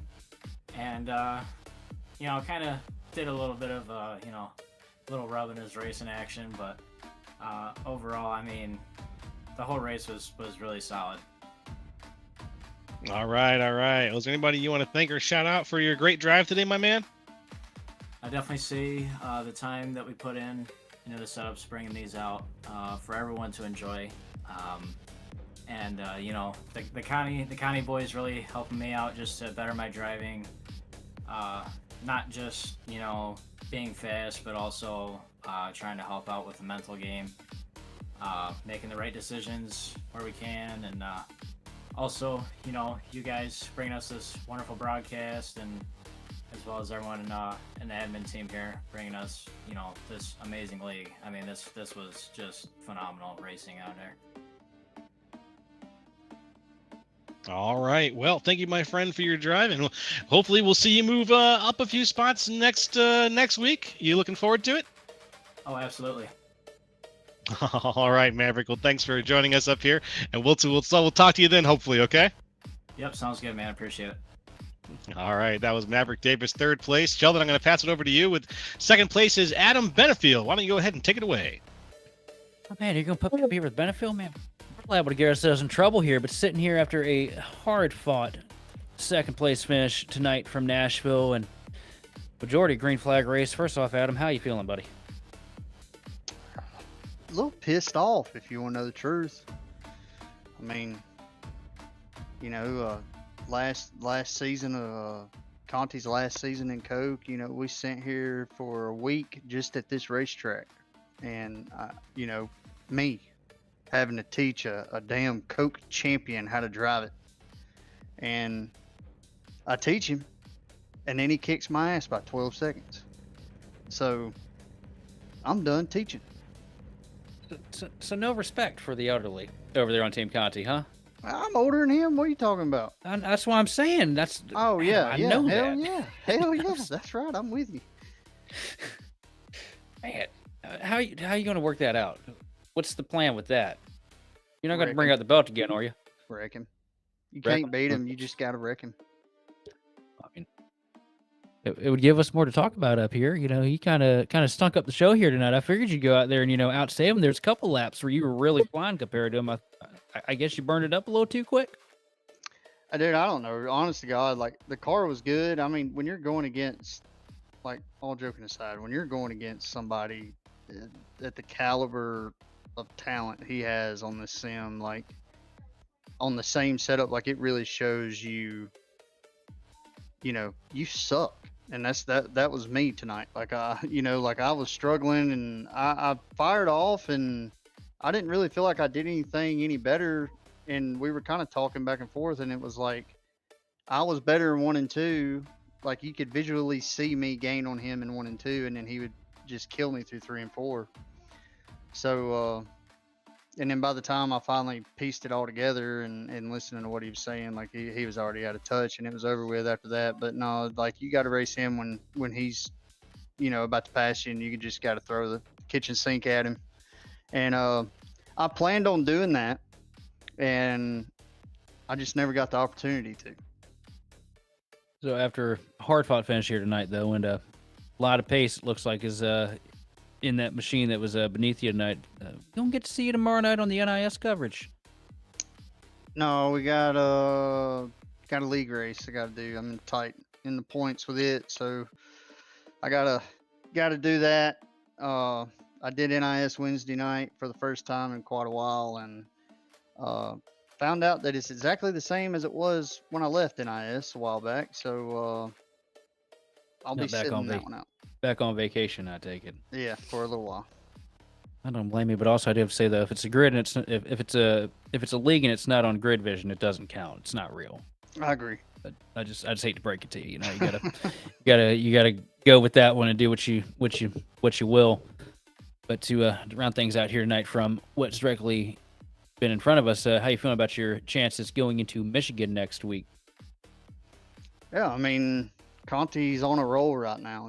He's putting out some bangers. So, I feel good just about every single racetrack we go to. It's just all about, executing in the race. So, I'm not worried about the setup. Setup will be there. So, yeah, we'll go and see what we can do. Normally, Michigan's a good track for us, for me personally. So, just got to be smart and go with the flow, and see what happens with it. But yeah, we'll see. Well, man, congratulations on the second place finish here tonight. Who do you want to take a shout out for this performance? Yeah, just everybody at Team Conti Sim Performance. Johan for the paint schemes. He's doing the cup stuff, or doing all my paints really, and he's been killing it. We got a pretty cool one that we're going to run in a league this weekend. So excited for that. Appreciate him. Appreciate y'all for broadcasting, and Randy for the league. It's fun when you can come out here and have, what do we have, 1 caution? Like, that's pretty freaking sick. And everybody, it shows the level of talent that's in this league, and it's pretty cool. Tempers flared. I got a little short fuse with BP or PB, and but shit happens. Move on from it. But and then also I want to say prayers to the Bush family.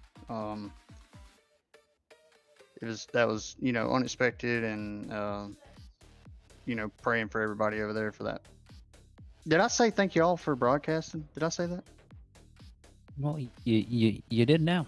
Yeah, you can say it well, again. Yeah, you know what? We'll- Thank you all for broadcasting and letting me get on here and be me. I appreciate the hell out of it. Adam, we appreciate what you bring to the table, whether it's behind the wheel or with the post race commentary. It's always fun to have you over here around the booth. Yes, sir. I enjoy it. Yeah, we need to get you in the booth. I heard something about a dream team of Roger Pierce, yourself, and Nick Vroman. I feel like that would really fix things for one of our Friday night SOFs, maybe. Y'all let me know. We got some off weeks coming up, so we'll put it together. It sounds like a damn good time. Hey, we're willing any of them, so just let us know. We want to create complete chaos and make poor Roger just want to fall out of his seat. Sounds like a plan. Oh, go hand her back on over to Joe LaCastro here with the Dominator and the legend himself, Michael Conti. Hey there, Michael. Can you hear us okay? Hello. How's it going?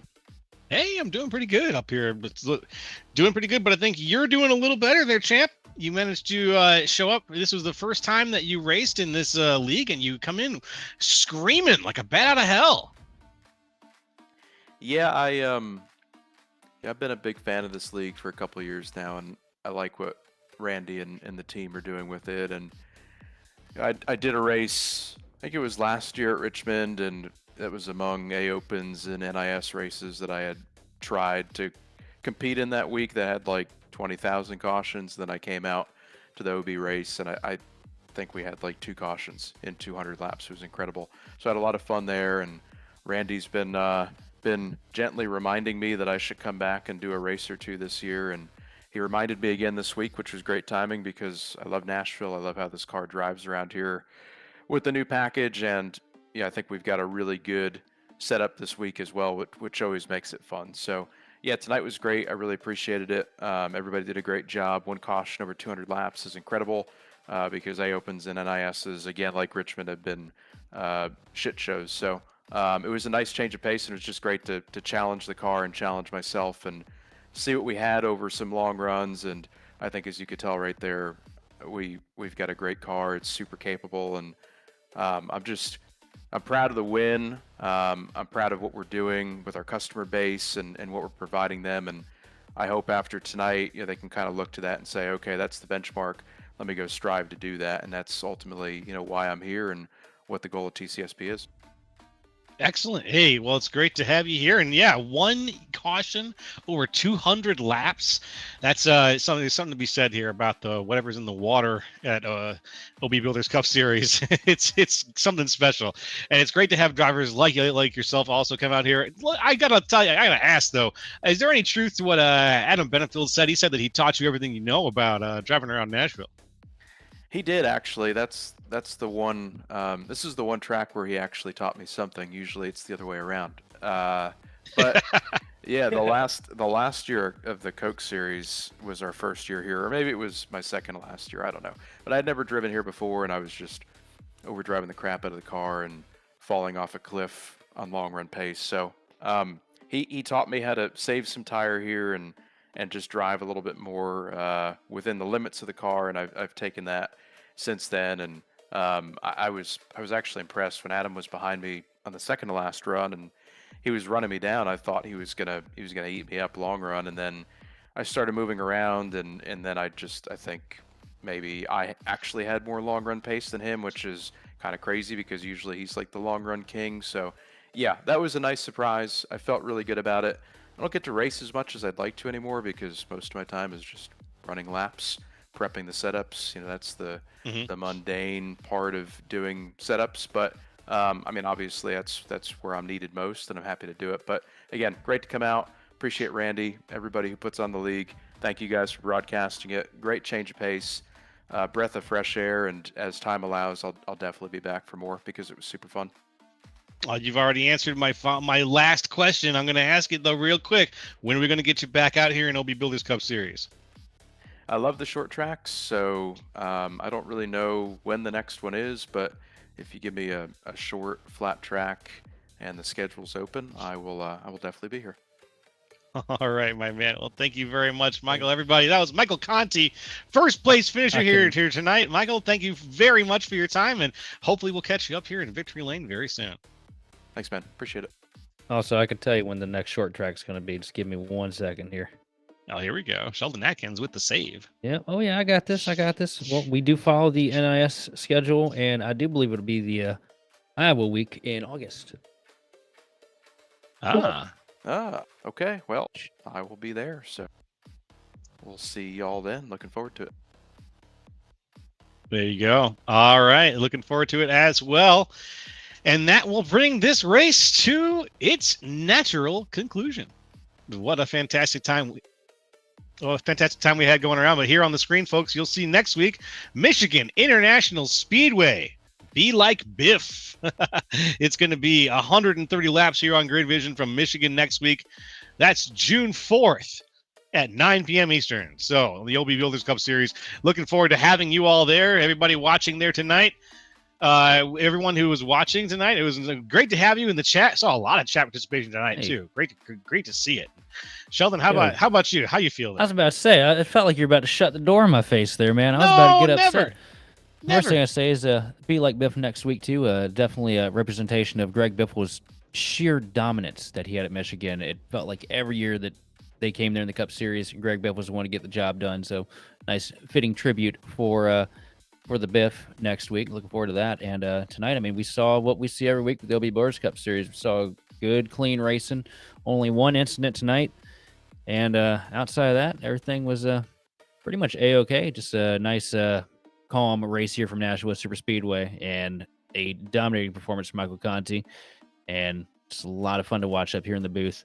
Another thing that got a note, though, we talked about the Team Conti 1 through 4 there at the finish. Nobody mentioned the Johan Seminario designs 1 through 4 as well. Each one of those cars painted by Johan himself. And it's a good point. He totally didn't tell me to mention that, by the way. A little free promo there for Johan Seminario. I like it.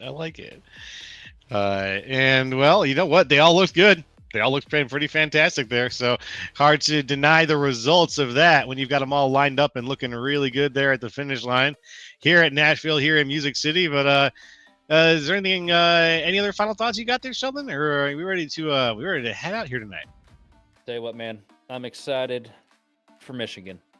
Yeah. Like, Michigan, one of the best tracks on the circuit, especially with this next-gen car, this platform, as Roger Ears Pierce would say. It's going to be a lot of fun what these guys bring to the table next week, because that is a track where we talked about it being difficult to pass here.